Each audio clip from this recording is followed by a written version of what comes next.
पूर्णमिदं पूर्णात् पूर्णमुदच्यते पूर्णस्य पूर्णमादाय पूर्णमेवावशिष्यते। ॐ शान्ति शान्ति शान्तिः। ॐ गुरुर्ब्रह्मा गुरुर्विष्णुर्गुरुर्देवो महेश्वरः गुरुसाक्षात् परं ब्रह्म तस्मै श्रीगुरवे नमः। शङ्करं शङ्कराचार्यं केशवं बादरायणं सूत्रभाष्यकृतौ वन्दे भगवन्तौ पुनः पुनः।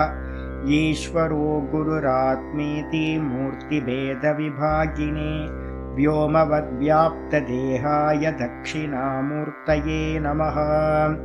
सदाशिवसमारम्भां शङ्कराचार्यमध्यमाम् अस्मदाचार्यपर्यन्तां वन्दे गुरुपरम्पराम्। ॐ यो ब्रह्माणं विदधाति पूर्वं यो वै वेदांश्च प्रहिणोति तस्मै तं हदेवमात्मबुद्धिप्रकाशं मुमुक्षुर्वै शरणमहं प्रपद्ये। ॐ शान्ति शान्ति शान्तिः। ॐ असतो मा सद्गमय तमसो मा ज्योतिर्गमय मृत्योर्मामृतं गमय। ॐ शान्ति शान्ति शान्तिः।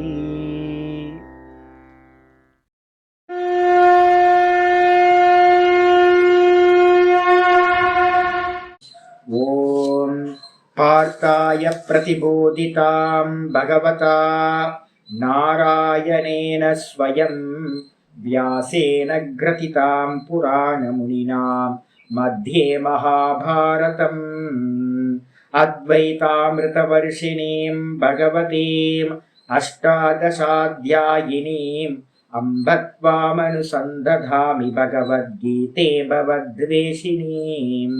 नमोऽस्तु ते व्यासविशालबुद्धे पुल्लारविन्दाय तपत्रनेत्र येन त्वया भारततैलपूर्णः प्रज्वालितो ज्ञानमयप्रदीपः प्रपन्नपारिजाताय स्तोत्रवेत्रैकपाणये ज्ञानमुद्राय कृष्णाय गीतामृतदुहे नमः। सर्वोपनिषदो गावः दोग्धा गोपालनन्दनः पार्थो वत्ससुधीर्भोक्ता दुग्धं गीतामृतं महत्। वसुदेवसुतं देवं कंसचाणूरमर्दनं देवकी परमानन्दं कृष्णं वन्दे जगद्गुरुम्। भीष्मद्रोणतटां जयद्रथजलां गान्धारनीलोत्पलां शल्यग्राहवती कृपेण वहनी कर्णेन वेलाकुलाम् अश्वत्थामविकर्णघोरमखरां दुर्योधनावर्तिनीं सोत्तीर्णा खलु पाण्डवैरननदीं कैवर्तककेशवः पाराशर्यवचः सरोजममलं गीतार्थगन्धोत्कटं नानाख्यानककेसरं हरिकथा सम्बोधनाभूतितम्।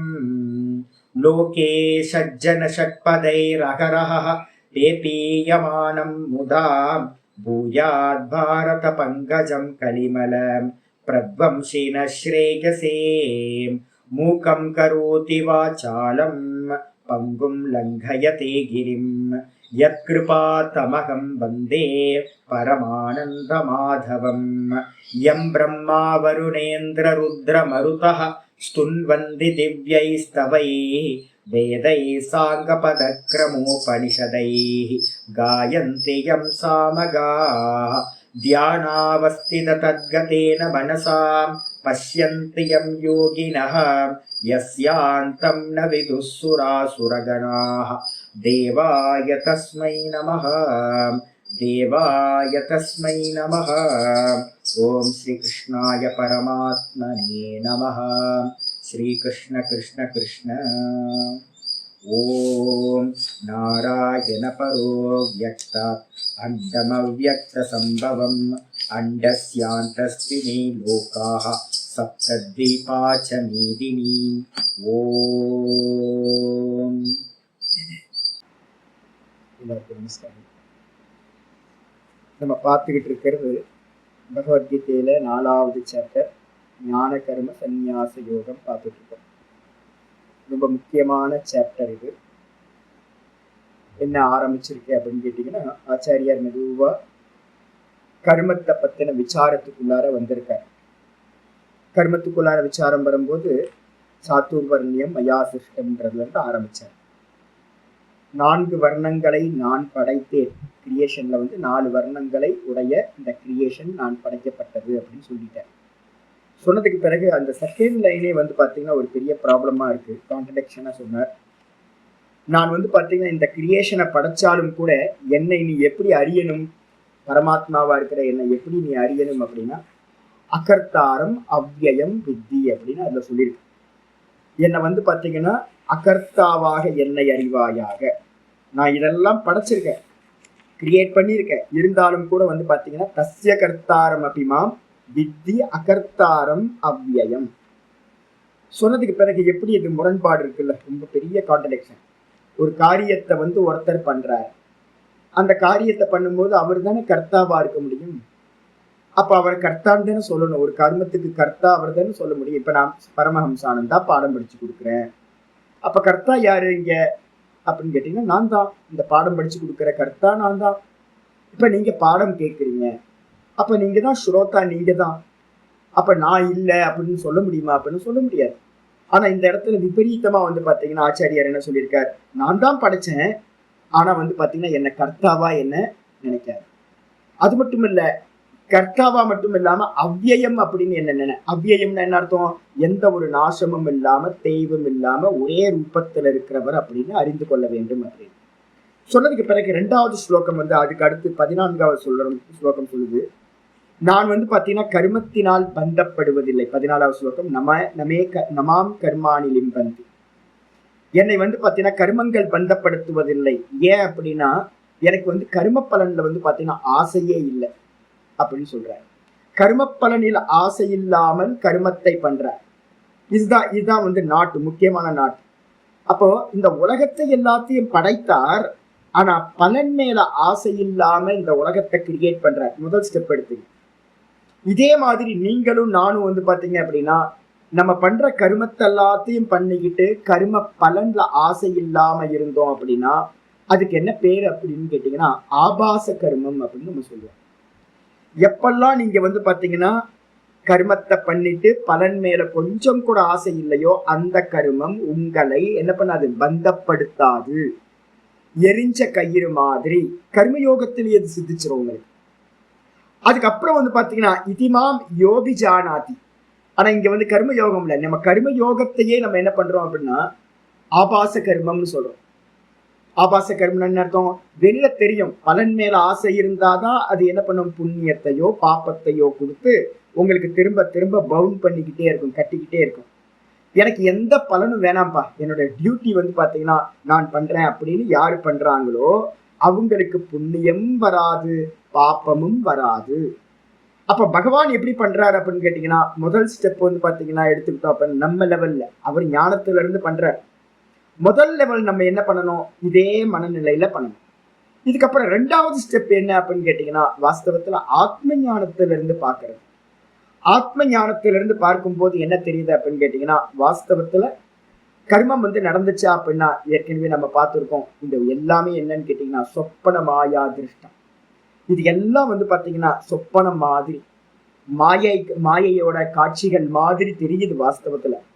அப்ப வாஸ்தவத்துல நடந்துச்சா அப்படின்னா ஷோ நடக்கிற வரைக்கும், மேஜிக் ஷோ நடக்கிற வரைக்கும் அங்க நடக்கிறதெல்லாம் உண்மைன்னு நம்ம பாக்குறோம்.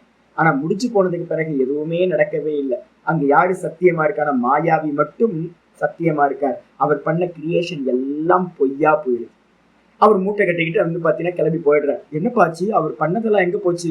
அவர் பண்ணதெல்லாம் வெறும் மாயிக்கம். இதுதான் வாஸ்தவத்துல உண்மையானது. என்ன அப்படின்னா பரமாத்மா பாத்தீங்கன்னா ஏக்க ரூபத்துல சதா காலமும் வந்து பாத்தீங்கன்னா சச்சிதானந்தமாவே இருக்கார், தான் தான் தானா இருக்கார். அப்ப அந்த தான் தானா இருந்துகிட்டு என்ன பண்ணார் அப்படின்னு கேட்டீங்கன்னா, தன்னுடைய மாயையை வசப்படுத்திக்கிட்டு அவர் என்ன பண்றார், மெஜிஷியன் வந்து பாத்தீங்கன்னா மாயையினால காட்சிகளை அமைக்கிற மாதிரி இந்த மொத்த கிரியேஷனையும் மாயையினால் படைக்கின்றார். அப்ப மாயையினால பண்ணப்பட்ட கிரியேஷன் வாஸ்தவமானு கேட்டீங்கன்னா வாஸ்தவம் இல்ல, பொய்யானது. சொப்பனத்துல நம்ம வந்து பாத்தீங்கன்னா ஒரு பெரிய கிரியேஷனை பார்க்கணும். நான் சொல்றேன், நீங்க கிரியேட் பண்ணீங்களா அப்படின்னு கேட்டா என்ன சொல்லுவோம், நம்ம டெய்லி நம்ம கிரியேட்டர் தானே, நம்ம தானே கிரியேட்டர். எதை வச்சு கிரியேட் பண்றோம், நம்மளுடைய அவித்யா, நம்மளுடைய வாசனைகள் வந்து பாத்தீங்கன்னா இருக்கா, அதுதான் அவித்யா. அந்த வாசனைகளை வச்சுக்கிட்டு டெய்லி நம்ம வந்து பாத்தீங்கன்னா நம்மளுடைய கிரியேஷனை பண்ணிக்கிட்டே இருக்கிறோம். சொப்பனத்தை வேக்கப் ஆனதுக்கு பிறகு வந்து பாத்தீங்கன்னா நம்ம கேட்கிறோம், நீங்க கிரியேஷனை பண்ணீங்களா அப்படின்னா இல்ல ஜி. அப்ப என்ன தெரிஞ்சது உங்களுக்கு, ஆமாஜி என்னுடைய சொப்பனம் வாஸ்தவத்துல உண்டாகல, தெரிஞ்சுது. அப்ப இதே மாதிரிதான் பகவான் வந்து என்ன பண்ணுவார் அப்படின்னு கேட்டீங்கன்னா இந்த கிரியேஷன் நீங்க பண்ணீங்களான்னா இல்ல, இந்த கிரியேஷன் வந்து பாத்தீங்கன்னா வெறும் சொப்பன மாதிரி நான் வந்து பாத்தீங்கன்னா தோற்ற மாத்திரமா பண்ணினேன், மாயையினால பண்ணினேன், நான் பண்ணவில்லை அப்படின்னு சொல்லுவார். எப்படி வேக்கப் ஆனதுக்கு பிறகு நம்ம ஒருத்தர் மட்டும்தான் இருக்கோமோ, மீதி எல்லாம் பொய்யோ, அதே மாதிரி இந்த ஜெகத் வந்து பாத்தீங்கன்னா வாஸ்தவத்துல பிரம்ம ரூபமாவே இருக்கு. அதனால வந்து பாத்தீங்கன்னா ஈஸ்வரனை எப்படி நினைக்கணும் அப்படின்னா, ஈஸ்வரன் கர்த்தா இல்லை, கர்த்தா இல்லை. அது மட்டும் இல்ல, இந்த விதமா யோபிஜானாதி, இந்த விதமா வந்து பாத்தீங்கன்னா ஈஸ்வரனை அறிந்து. சரி, அந்த ஈஸ்வரன் எங்க இருக்கார், ஈஸ்வரனே வந்து பாத்தீங்கன்னா ஈஸ்வரனோட கிரியேஷன் எல்லாம் பொய் அப்படின்னா, ஈஸ்வரன் ஒருத்தர் தான் இருக்கார் அப்படின்னா, அப்ப நானு நீங்க இந்த உலகம் எதுவுமே வாஸ்தவம் இல்லை. அப்ப நான் அப்படின்னு யார நான் சொல்றேன் அப்படின்னா, அந்த ஈஸ்வரனை தான் நான் என்ன பண்ணிட்டு இருக்கேன், நான் சொல்றேன். தூக்கத்துக்குள்ளார நம்ம போனோம். சொப்பனத்துல வந்து பாத்தீங்க அப்படின்னா யார் இருந்தா, ஆரம்பிக்கிறதுக்கு முன்னாடி நான் மாத்திரம்தான் இருந்தேன். அந்த இடத்துல வந்து ஒரு கிரியேஷன் ஆகுது, ஆயிரக்கணக்கான மக்கள் நம்ம வந்து பார்க்கிறோம். அந்த ஆயிரக்கணக்கான பப்ளிக்கும் வந்து பாத்தீங்க அப்படின்னா நிறைய அனிமல்ஸ் பார்க்கலாம், நிறைய தேசங்கள், காலங்கள் எல்லாத்தையும் பார்க்கணும் விதவிதமா. இது எல்லாத்தோட எக்ஸிஸ்டன்ஸும் யாரு அப்படின்னா, சொப்பனம் பார்க்கக்கூடிய அந்த ஒரே ஒரு பெர்சன் தான். சொப்பனம் பார்க்கக்கூடிய அந்த ஒரே பெர்சன் தான், அவனோட ரிஃப்ளெக்ஷன் தான் என்னாச்சு அப்படின்னா அந்த சொப்பனத்துல இருக்கக்கூடிய எல்லா திருஷ்யங்கள்லையும் அது எக்ஸிஸ்டன்ஸ் வந்து பாத்தீங்கன்னா ரிஃப்ளெக்ட் ஆயிட்டு அது எல்லாம் தனித்தனியா இயங்குற மாதிரியே நமக்கு தெரிஞ்சுது. ஆரம்பிக்கும் போது ஒருத்தர் தான், முடியும் போதும் ஒருத்தர் தான். அப்ப நடுவுல இருக்கிறது எல்லாம் வந்து பாத்தீங்கன்னா எக்ஸிஸ்டன்ஸ் எல்லாத்துக்கும் தனித்தனியா ஒரு ஆளை நம்ம பாக்குறோம், ஆக்ஷன் பாக்குறோம். இதெல்லாம் வந்து பாத்தீங்கன்னா அந்த ஒரு பர்சனை பேஸ் பண்ணி தான் இருக்கு. அதே மாதிரி இப்போ இந்த ஜாகிரத அவஸ்தையில வந்து பாத்தீங்கன்னா ஒரே ஒரு பெர்சன் தான். யாரு அப்படின்னா இந்த பிரம்ம தத்துவம் மட்டும்தான், ஈஸ்வரன் மட்டும்தான் ஒரே ஒரு கான்சியஸ்னஸ். அந்த ஒரே கான்சியஸ்னஸோட ரிஃப்ளெக்ஷன் தான் வந்து பாத்தீங்கன்னா இந்த உலகத்துல இருக்கிற எல்லா ஜீவர்களும், நம்ம எல்லாரும். இதை நல்லா புரிஞ்சுக்கிட்டு வந்து பாத்தீங்கன்னா ஈஸ்வரன் தான் என்னிடத்துல உள்ளுக்குள்ளார ரிஃப்ளெக்ட் ஆகிறார். நான் தான் சொல்றேன். ஒரே சந்திரன் வானத்துல இருக்கு, அந்த ஒரே சந்திரன் தான் வந்து பாத்தீங்கன்னா எல்லா ஜலபாத்திரத்திலையும் ரிஃப்ளெக்ட் ஆகிறான், அநேகமா தெரிகிறான். ஆனா வாஸ்தவத்துல எத்தனை சந்திரன், ஒரே ஒரு சந்திரன் தான். அதே மாதிரி ஒரே ஒரு பரமாத்மா தான் வந்து பாத்தீங்கன்னா எல்லா ஜீவராசிகள்லையும் அகம் அகம் அகம் அகம்னு இருக்கான் அப்படின்னு வந்து பாத்தீங்கன்னா யோ அபிஜானாதி, எவன் புரிந்து கொள்கிறான். அப்படி புரிஞ்சவன் என்ன பண்ணுவான், சொப்பனம், இது எல்லாம் சொப்பனம், நான் எதையும் செய்யவில்லை, நான் கர்த்தா இல்லை, நான் வந்து பாத்தீங்கன்னா கர்ம பலனை போகம் செய்பவனும் இல்லை. அப்ப நடக்குதே, தெரியுதே, நடக்கிறது எல்லாம் தெரியுது, இது எல்லாம் சொப்பனமாயா, இது எல்லாம் சொப்பனம் போன்றது, இது எல்லாம் மாயையை போன்றது அப்படின்னு எவன் அறிகின்றானோ அவன் என்ன ஆகிறான், கர்மபிகி நசபத்தியதே, அவன் கர்மங்களால் பந்தப்படுவதில்லை. அப்ப இது எல்லாத்துலயும் ஒரு தாற்பயம் இல்லாம இது எல்லாம் பொய் அப்படின்னு மனசுக்குள்ள நல்லா ஸ்ட்ராங்கா எவன் நினைக்கிறானோ அவனுக்கு கர்ம பந்தம் உண்டாவது. யாரு சத்தியம் நினைக்கிறானோ அவன் சத்தியத்துல மாட்டிக்கிட்டு என்ன பண்றான், அவஸ்தப்படுறான். சினிமா ஆரம்பிக்குது, சினிமா ஆரம்பிக்கிறதுக்கு முன்னாடி வரைக்கும் நமக்கு தெரியும் சினிமா பொய்யானது, இப்ப வெறும் ஸ்கிரீன் மட்டும்தான் இருக்கு அப்படின்னு. சினிமா ஆரம்பிச்சதுக்கு பிறகு நம்ம என்ன பண்றோம், அந்த காட்சிகளோட சிங்க் ஆயிடுறோம். சிங்க் ஆயிட்டு வந்து பாத்தீங்கன்னா அங்க சிரிச்சோம் அப்படின்னா, சிரிச்சாங்கன்னா நம்மளும் சிரிக்கிறோம். அங்க துக்கப்பட்டாங்கன்னா நம்மளும் துக்கப்படுறோம். அப்ப என்ன ஆகுது, அதோட மிங்கிள் ஆயிடும். அப்ப யார் பாத்தீங்கன்னா இது பொய்யானது அப்படின்னு வெறும் சாட்சியா இருந்து பாக்குறானோ அவனுக்கு தெரிஞ்சிடும் இது எல்லாம் சும்மா நடந்துட்டு இருக்கு அப்படின்னு. யார் அதோட பொய்ன்னு தெரியாம சிங்க் ஆகுறாங்களோ அவங்க சுகத்தையும் துக்கத்தையும் திரும்ப திரும்ப அனுபவிச்சுக்கிட்டே இருக்கிறாங்க. 3 மணி நேரம் அனுபவிச்சுட்டு திரும்ப க்ளோஸ் ஆகும்போது எண்டு கார்டு போட்டோன்னு என்ன ஆயிடுச்சு, அந்த எல்லாம் முடிஞ்சு போச்சு. ஐயோ இது வரைக்கும் அழுதது புரண்டது எல்லாம் சிரிச்சது எல்லாம் பொய்தானா அப்படின்னு ஆயிடுச்சு. அப்ப அதே மாதிரி நம்ம என்ன பண்ணணும் அப்படின்னா, நல்லா பார்த்துக்கிட்டு இருக்கும் போதே நம்ம என்ன நினைக்கணும் அப்படின்னு கேட்டீங்கன்னா, நான் கர்மங்களை செய்யவில்லை, நான் கர்த்தாவும் இல்லை, நான் போக்தாவும் இல்லை அப்படின்னு ஸ்ட்ராங் கன்விக்ஷன் நமக்கு உள்ளார உண்டாகும். இந்த 14வது ஸ்லோகம் சொன்னதுக்கு பிறகு பாத்தீங்கன்னா அடுத்து 15வது ஸ்லோகத்துல ஆச்சாரியர் சொன்னார், ஏவம் ஞாத்வா கிருதம் கர்ம. இந்த விதமா இப்ப நம்ம சொன்னோம்ல, இந்த விதமா பாத்தீங்கன்னா பூர்வைரபி முமுக்ஷுபி, முன்னாடி இருந்த முமுட்சுக்கள் கூட பாத்தீங்கன்னா யாரெல்லாம் சம்சாரத்துல இருந்து விடுபடணும்னு நினைச்சாங்களோ அவங்கெல்லாம், அந்த முமுட்சுக்கள் எல்லாம், முன்னாடி இருந்தவங்க எல்லாம், ரிஷிமார்கள் எல்லாம் இந்த விதமாகவே கர்மத்தை செய்தார்கள். அதனால நீ என்ன பண்ண அப்படின்னா, அர்ஜுனா நீயும் கூட பாத்தீங்கன்னா குரு கருமைவ தஸ்மாத், நீயும் கூட பாத்தீங்கன்னா அந்த கர்மத்தை செய்வாயாக. முன்னாடி எப்படி இருந்தவங்க கர்மம் பண்ணாங்களோ அதே மாதிரி செய்வாயாக அப்படின்னு சொல்லியாச்சு. முன்னாடி இருந்தவங்க என்ன பண்ணாங்க அப்படின்னு கேட்டீங்கன்னா, நம்ம ஏற்கனவே சொல்லியிருக்கோம், கட்டளை 3வது அத்தியாயத்துல பண்ணியிருக்கோம். என்னன்னு கேட்டீங்கன்னா, கண்டிப்பா கர்மத்தை செய்வாயாக. முதல் கட்டளை அதுதான். 3வது சாப்டர்ல பாத்தீங்கன்னா கட்டளை எது அப்படின்னா கர்மத்தை பண்ணு. 2வது கட்டளை என்ன அப்படின்னா யஜ்ஞார்த்தம்.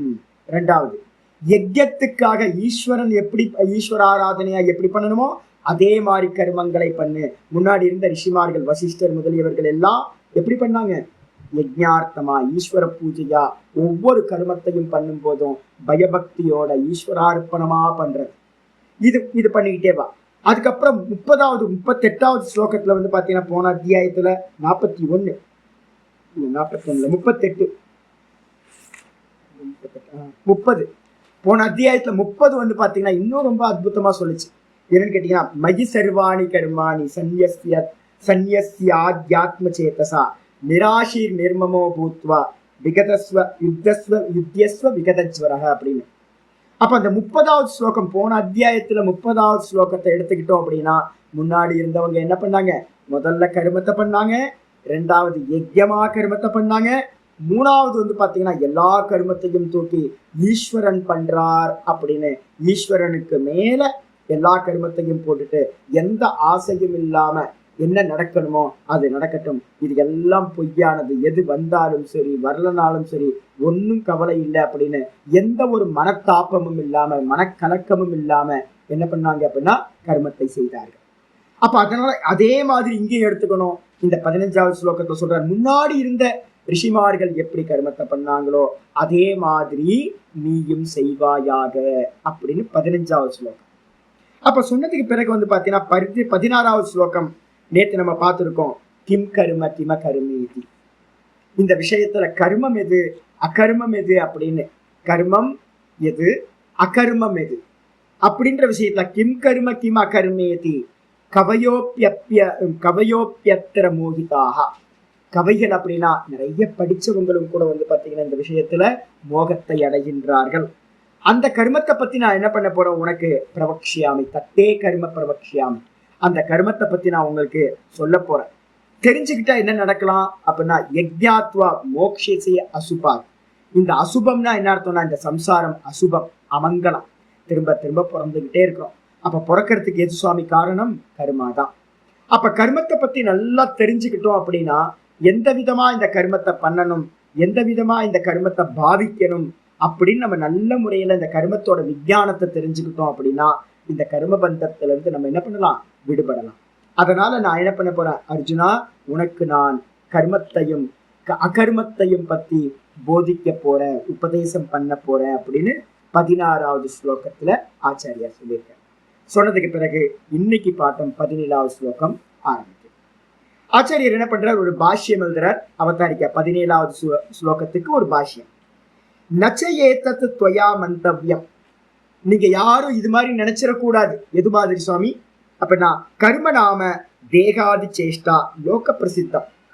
கர்மம்னா என்ன சுவாமி, கர்மம்னா கையை கால ஆக்ஷன் பண்றது. அதுன்னு நம்ம எதாவது நினைச்சுக்கிட்டு இருக்கோம். கர்மம்ன்றதுக்கு அர்த்தம் வந்து பாத்தீங்கன்னா இந்த உலகத்துல பிரசித்தமாச்சே சுவாமி. இந்த உலகத்துல இருக்கிறவங்களுக்கு யாருக்காவது ஆக்ஷன் அப்படின்னா தெரியாமையா இருக்கும். ஆக்ஷன்றதுக்கு அர்த்தம் என்னது? தேகாதி சேஷ்டா. இந்த தேகத்துல இருக்கக்கூடிய அங்கங்களை எல்லாம் வச்சுக்கிட்டு நம்ம என்ன பண்றோம்? சேஷ்டை பண்றோம். இப்ப நான் வந்து வாய் அசைக்கிறேன், இது கர்மா. கை அசைக்கிறேன் கர்மா, கால் அசைக்கிறேன் கர்மா. இந்த தேகத்தை அசைச்சு நம்ம பண்ற எல்லா சேஷ்டைகளுக்கும் பேரு கர்மா. இது வந்து எல்லாத்துக்கும் தெரிஞ்சது தானே சுவாமி. அது மட்டும் இல்லாம அகர்மம்னா என்னது?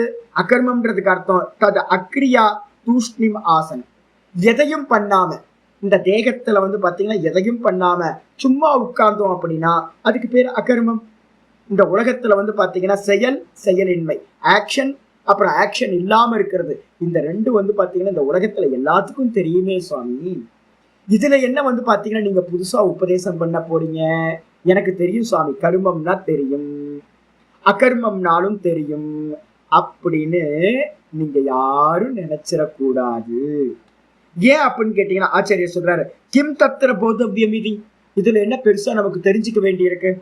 கர்மம் தானே. கர்மத்தையும் அகர்மத்தையும் நமக்கு என்ன தெரியாம இருக்கும்? சும்மா இருந்தா அகர்மம், ஏதாவது பண்ணணும் அப்படின்னா கர்மம், இவ்வளவு தானே சுவாமி அப்படின்னு வந்து பாத்தீங்க அப்படின்னா இதுல என்ன தெரிஞ்சுக்கிறதுக்கு இருக்கு அப்படின்னு யாரும் நினைத்து விடக்கூடாது. கஸ்மாத், எந்த காரணத்தினால அது மாதிரி நினைக்க கூடாது அப்படின்னா உச்சியதே, இது ஒரு பெரிய ரகசியம். இந்த அத்தியாயமே வந்து பாத்தீங்க அப்படின்னா இனி வரக்கூடிய ஸ்லோகத்தை பேஸ் பண்ணி தான் இந்த மொத்த அத்தியாயமுமே இருக்கு. அதனால இதுதான் ஞானம்.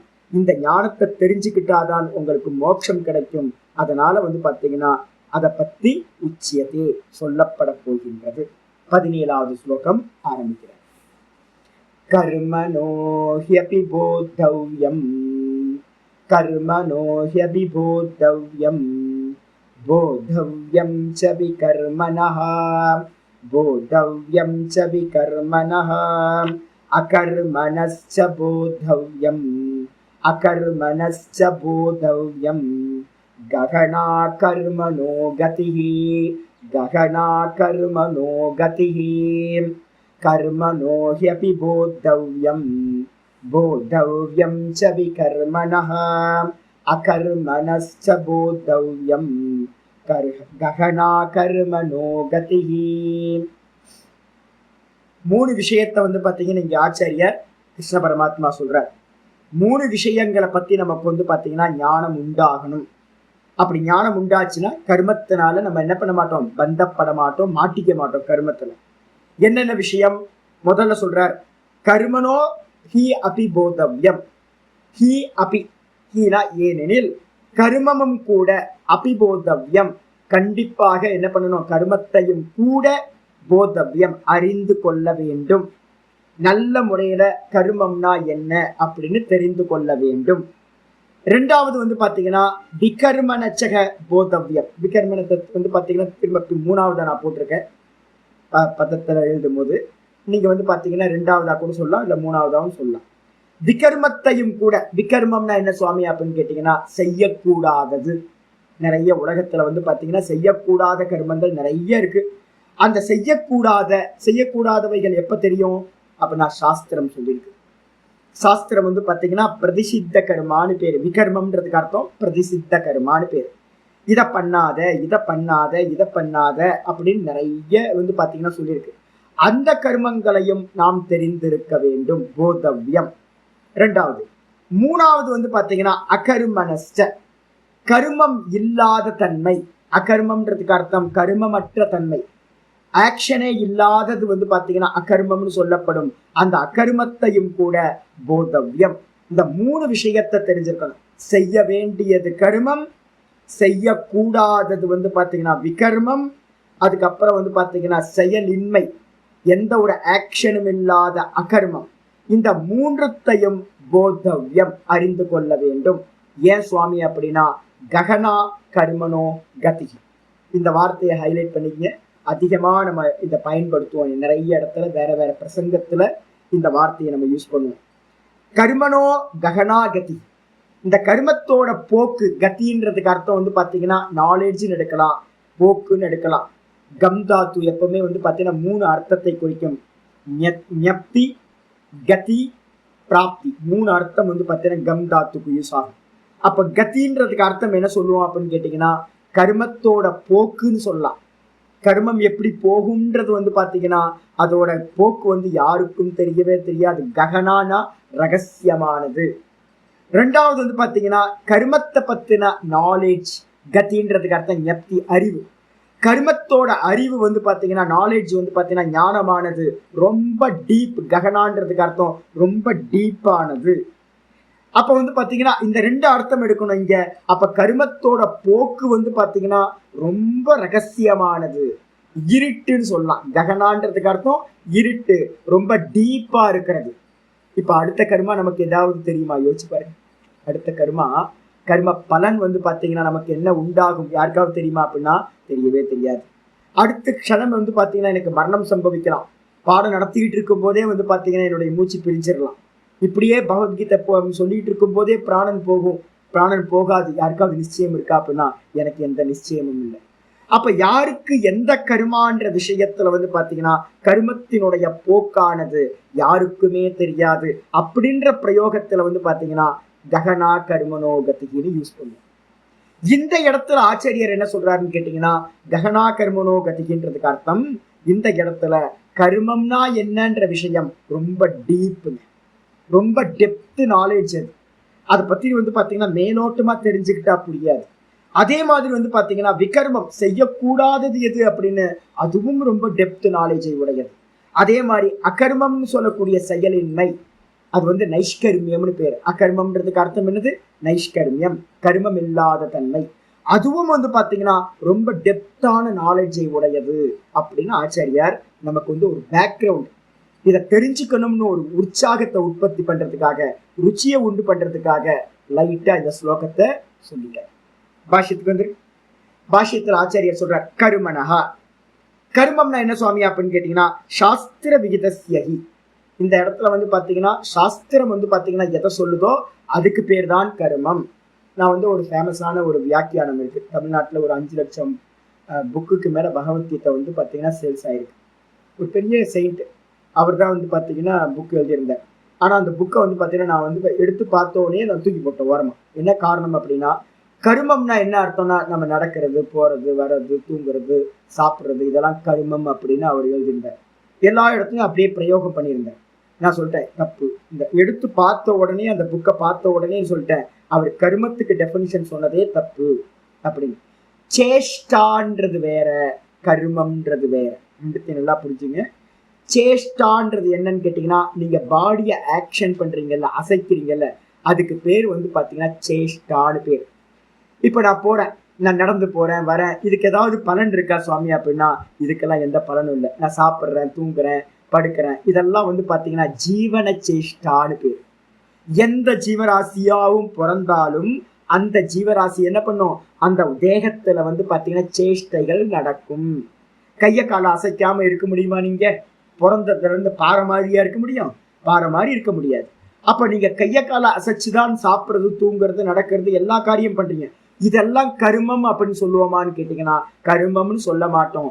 ஜீவன சேஷ்டா, ஜீவன ஹேத்து சேஷ்டான்னு சொல்லுவோம். ஜீவனத்தை வந்து பாத்தீங்கன்னா நடத்துறதுக்காக, ஜீவிக்கிறதுக்காக நம்ம எல்லாம் பண்றோமோ அது எல்லாம் சேஷ்டைகள்னு பேர். அது கர்மத்துல வராது.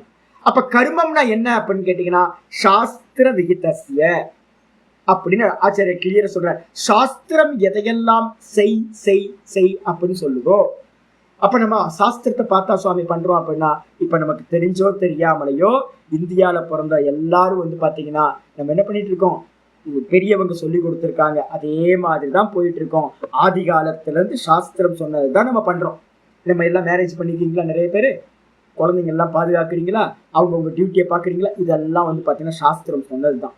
அப்ப நீங்க பண்ற ஒவ்வொரு காரியத்துக்கு பின்னாடியும் வந்து பாத்தீங்கன்னா சாஸ்திரமானது சொல்லி இருக்கு. அதனால நீங்க பண்ணிட்டு இருக்கீங்க, நம்ம எல்லாரும் பண்ணிட்டு இருக்கோம். அப்ப கர்மான்றதுக்கு அர்த்தமே என்னன்னு கேட்டீங்கன்னா சங்கல்ப பூர்வகம் சேஷ்டா கர்மம். வாஸ்தவத்துல என்னன்னு கேட்டீங்கன்னா சங்கல்பத்தை வச்சுக்கிட்டு எனக்கு இந்த பலன் வேணும் அப்படின்னு வந்து பாத்தீங்கன்னா எதை உத்தேசம் பண்ணி நீங்க ஒரு கர்மாவை பண்றீங்களோ, சாஸ்திரத்துல சொல்லப்பட்ட ஒரு ஆக்ஷன் பண்றீங்களோ அதுக்கு பேர் தான் கர்மா. அதனால வந்து பாத்தீங்கன்னா கர்மான்னு சொல்லிட்டு கண்ணமைக்கிறது, தூங்குறது, போறது வர்றது எல்லாம் கருமான்னு சொல்லாதீங்க. ஏன்னு கேட்டீங்கன்னா அதெல்லாம் சங்கல்ப பூர்வமா இருக்கான சங்கல்ப பூர்வம் இல்லை. அது எதுவுமே உங்களுக்கு ஜென்மத்தை அடுத்த ஜென்மத்தை கொடுக்கறதுக்கு காரணமா இருக்காது. அப்ப கர்மம்ன்றதுக்கு அர்த்தம் எப்பவுமே நல்லா புரிஞ்சுக்கணும். அடுத்த ஜென்மத்தை கொடுக்கறதுக்கு காரணமா இருக்கிற எந்த ஆக்ஷனா இருந்தாலும் அது கர்மா. Simple logic. இது நல்லா புரிஞ்சுக்க. இந்த லட்சணம் தெரிஞ்சா உங்களுக்கு எங்கேயும் கன்ஃபியூஸ் ஆக மாட்டீங்க. நடக்கிறது போறது வரதெல்லாம் பாத்தீங்கன்னா ஜென்மத்தை கொடுக்காது. நீங்க பாத்தீங்கன்னா நடக்கிறதுக்கு பின்னாடி ஏதாவது ஒரு சங்கல்பம் இருந்துச்சுன்னா, நான் அவரை போய் அடிக்க போறேன், அடிக்கிறதுக்காக நான் நடந்து போறேன், ஓடி போறேன் அப்படின்னா அது பாத்தீங்கன்னா பயன் கொடுக்கும். அப்ப சும்மா நடந்து போறது வரதெல்லாம் பாத்தீங்க அப்படின்னா அது கர்மா இல்லை. ஆச்சாரியர் தெளிவா சொல்றார், சாஸ்திர விகிதஸ்ய. சாஸ்திரத்துல சொல்லப்பட்ட சங்கல்ப பூர்வமா பண்ணக்கூடிய கர்மங்கள் தான் கர்மங்கள். அது மட்டும் இல்ல, ஹி ஏனெனில் யஸ்மாத் அபி அஸ்தி. ஏன்னு கேட்டீங்கன்னா கண்டிப்பா பாத்தீங்கன்னா கர்மனக சாஸ்திர விகித கர்மமானது இருக்கிறது. போதவ்யம் அறிய வேண்டியதாக இருக்கிறது. போதவ்யம் அஸ்தி. இந்த விஷயத்துல இப்ப சொன்னதுலயே பாருங்களேன், நான் லைட்டா தான் சொல்லியிருக்கேன், இன்னும் உள்ள போகவே இல்லை. அப்போ ஒரு பெரிய புக்கு பாத்தீங்கன்னா பகவத்கீதை புக்கு சேல்ஸ் ஆயிருக்கு தமிழ்நாடு ஃபுல்லா. அதுல எல்லாத்துலயும் பாத்தீங்கன்னா சேஷ்டய கர்மான்னு சொல்லியிருக்கு. இதுவே பாத்தீங்கன்னா நிறைய பேருக்கு தெரியவே தெரியாது. இதுவே தெரியாது. அப்ப என்ன அர்த்தம்னு கேட்டீங்கன்னா கர்மத்துல போதவ்யம் அஸ்தி, அறிய வேண்டியது நிறைய ஆழமான விஷயங்கள் இருக்கின்றன சொல்லியாச்சு. அதுக்கப்புறம் பாத்தீங்கன்னா போதவ்யம் அஸ்தி ஏவ விகர்மனக. கண்டிப்பா அறிய வேண்டியது இருக்கு. எதுல அப்படின்னா விகர்மத்தை பத்தி. விகர்மம்னு என்ன அர்த்தம்? செய்யக்கூடாதவைகள். ஆச்சாரியர் சொல்றாரு பிரதிஷித்தஸ்ய அப்படின்ட்டு. பிரதிசித்தம்னா என்ன அர்த்தம்? மறுக்கப்பட்டது, நிராகரிக்கப்பட்டது. சாஸ்திரத்துல பாத்தீங்கன்னா சொல்லியிருக்கு. என்னன்னு கேட்டீங்கன்னா கலஞ்சம் நபக்ஷயேத் சொல்லியிருக்கு. நல்லா பாத்தீங்கன்னா ஹண்ட் பண்ணி மாமிசத்தை பாத்தீங்கன்னா விஷம் தடவுன அம்புனால அடிச்ச மாமிசத்தை சாப்பிடாதே அப்படின்னு சொல்லியிருக்கு. விஷம் வச்சு பாத்தீங்கன்னா எந்த உயிரையும் கொன்று சாப்பிடக்கூடாது அப்படின்னு நிறைய இருக்கு. சுறாபானம் ந பிபேத் அப்படின்னு இருக்கு. நல்லா பாத்தீங்கன்னா சுறாபானத்தை லிக்கர் சாப்பிடாத அப்படின்னு சொல்லியிருக்கு. அதே நேரத்தை பாத்தீங்கன்னா அன்றுத்தம் ந புருயாத்ன்னு இருக்கு. பொய்ய பாத்தீங்கன்னா பேசாதன்னு இருக்கு. இது மாதிரி அநேக விஷயங்கள் சாஸ்திரத்துல என்ன பண்ணிருக்கு? இதை செய்யாதே, இதை செய்யாதே, இதை செய்யாதே. பிரதானமான ஒண்ணு இருக்கு சாஸ்திரத்துல. என்ன இருக்குன்னா மாஹிம்சியாத் சர்வா பூதானின்னு ஒரு விதி வாக்கியம் இருக்கு. எந்த உயிர்களையும் பாத்தீங்கன்னா ஹர்ட் பண்ணாத, எந்த உயிர்களையும் டிஸ்டர்ப் பண்ணாத, மனசாலையும் வாக்குனாலையும் காயத்தினாலையும் யாரையும் ஹிம்சை பண்ணாத. முக்கியமானது தான் இந்து மதத்துல. அப்ப நிறைய விஷயங்கள் டோன்ட் டோன்ட் டோன்ட்னு எதெல்லாம் சொல்லியிருக்கோ அது எல்லாம் பாத்தீங்கன்னா விகர்மம்ன்ற பேர்ல சொல்லப்பட்டது. அப்ப அந்த விகர்மத்தையும் நம்ம என்ன பண்ணணும்? தெரிந்து கொள்ள வேண்டும். தெரியாம பண்ணிட்டோம் அப்படின்னா என்ன ஆகும்? நிறைய பேர் சுவாமி நான் தெரியாம பண்ணிட்டேன், சுவாமி தெரியாம பண்ணிட்டேன். அப்ப என்ன அர்த்தம்? தெரிஞ்சுக்கணும். எதையெல்லாம் பண்ணக்கூடாதோ அதுவும் கூட போதவ்யம். ததா அது போலவே அகர்மனகச்ச. அகர்மன என்ன அர்த்தம்? கர்மம் இல்லாதது. கர்மம் இல்லாம இருக்கிறதுனா என்ன அர்த்தம்? அவர் சும்மா இருக்கான்றோம். நம்ம வீட்டுல அவர் சும்மாவே இருக்காருங்க அப்படின்றோம். சும்மாவே இருக்காருன்னா என்ன அர்த்தம்? கர்மம் இல்லாம இருக்காரா? அதுக்கு பேர் அகர்மமா? அப்படின்னா இல்ல, வெளியில பாக்குறதுக்கு தான் அவர் சும்மா இருக்காரு அப்படின்னு நம்ம சொல்றோம். வாஸ்தவத்துல பாத்தீங்கன்னா கர்மம் இல்லாம இருக்கிற நிலைய பத்தியும், அது ஞானிகளோட நிலை நம்ம சொல்றோம். சும்மா இரு சொல்லற. சும்மா இருக்கிற சாதுக்கு பாத்தீங்கன்னா 2 பட்ட சாதம் கோயில்ல பாத்தீங்க அப்படின்னா எழுதி வச்சிருக்காங்க. பட்டயம்னு சொல்லுவாங்க. கோயில்ல பட்டயம் எழுதி வச்சிருக்காங்க. கோயில்ல பாத்தீங்கன்னா எல்லாத்துக்கும் பூ கட்டுறவருக்கு ஒரு பட்ட சாதம். முன்னாடி பாத்தீங்கன்னா ஒரு பட்ட சாதம்ன்றது ஒரு கிண்ண மாதிரி இருக்கும். அந்த ஒரு கிண்ணத்துல பாத்தீங்கன்னா மடப்படியில சமைச்சதுக்கு பிறகு நெய்வேத்தியம் எல்லாம் பண்ணதுக்கு பிறகு அங்க இருக்கிறவங்களுக்கு எல்லாத்துக்கும் அந்த ஃபுட்டு பாத்தீங்கன்னா பகிர்ந்து கொடுத்துப்பாங்க. அவங்களுக்கு சம்பளமே அதுதான்.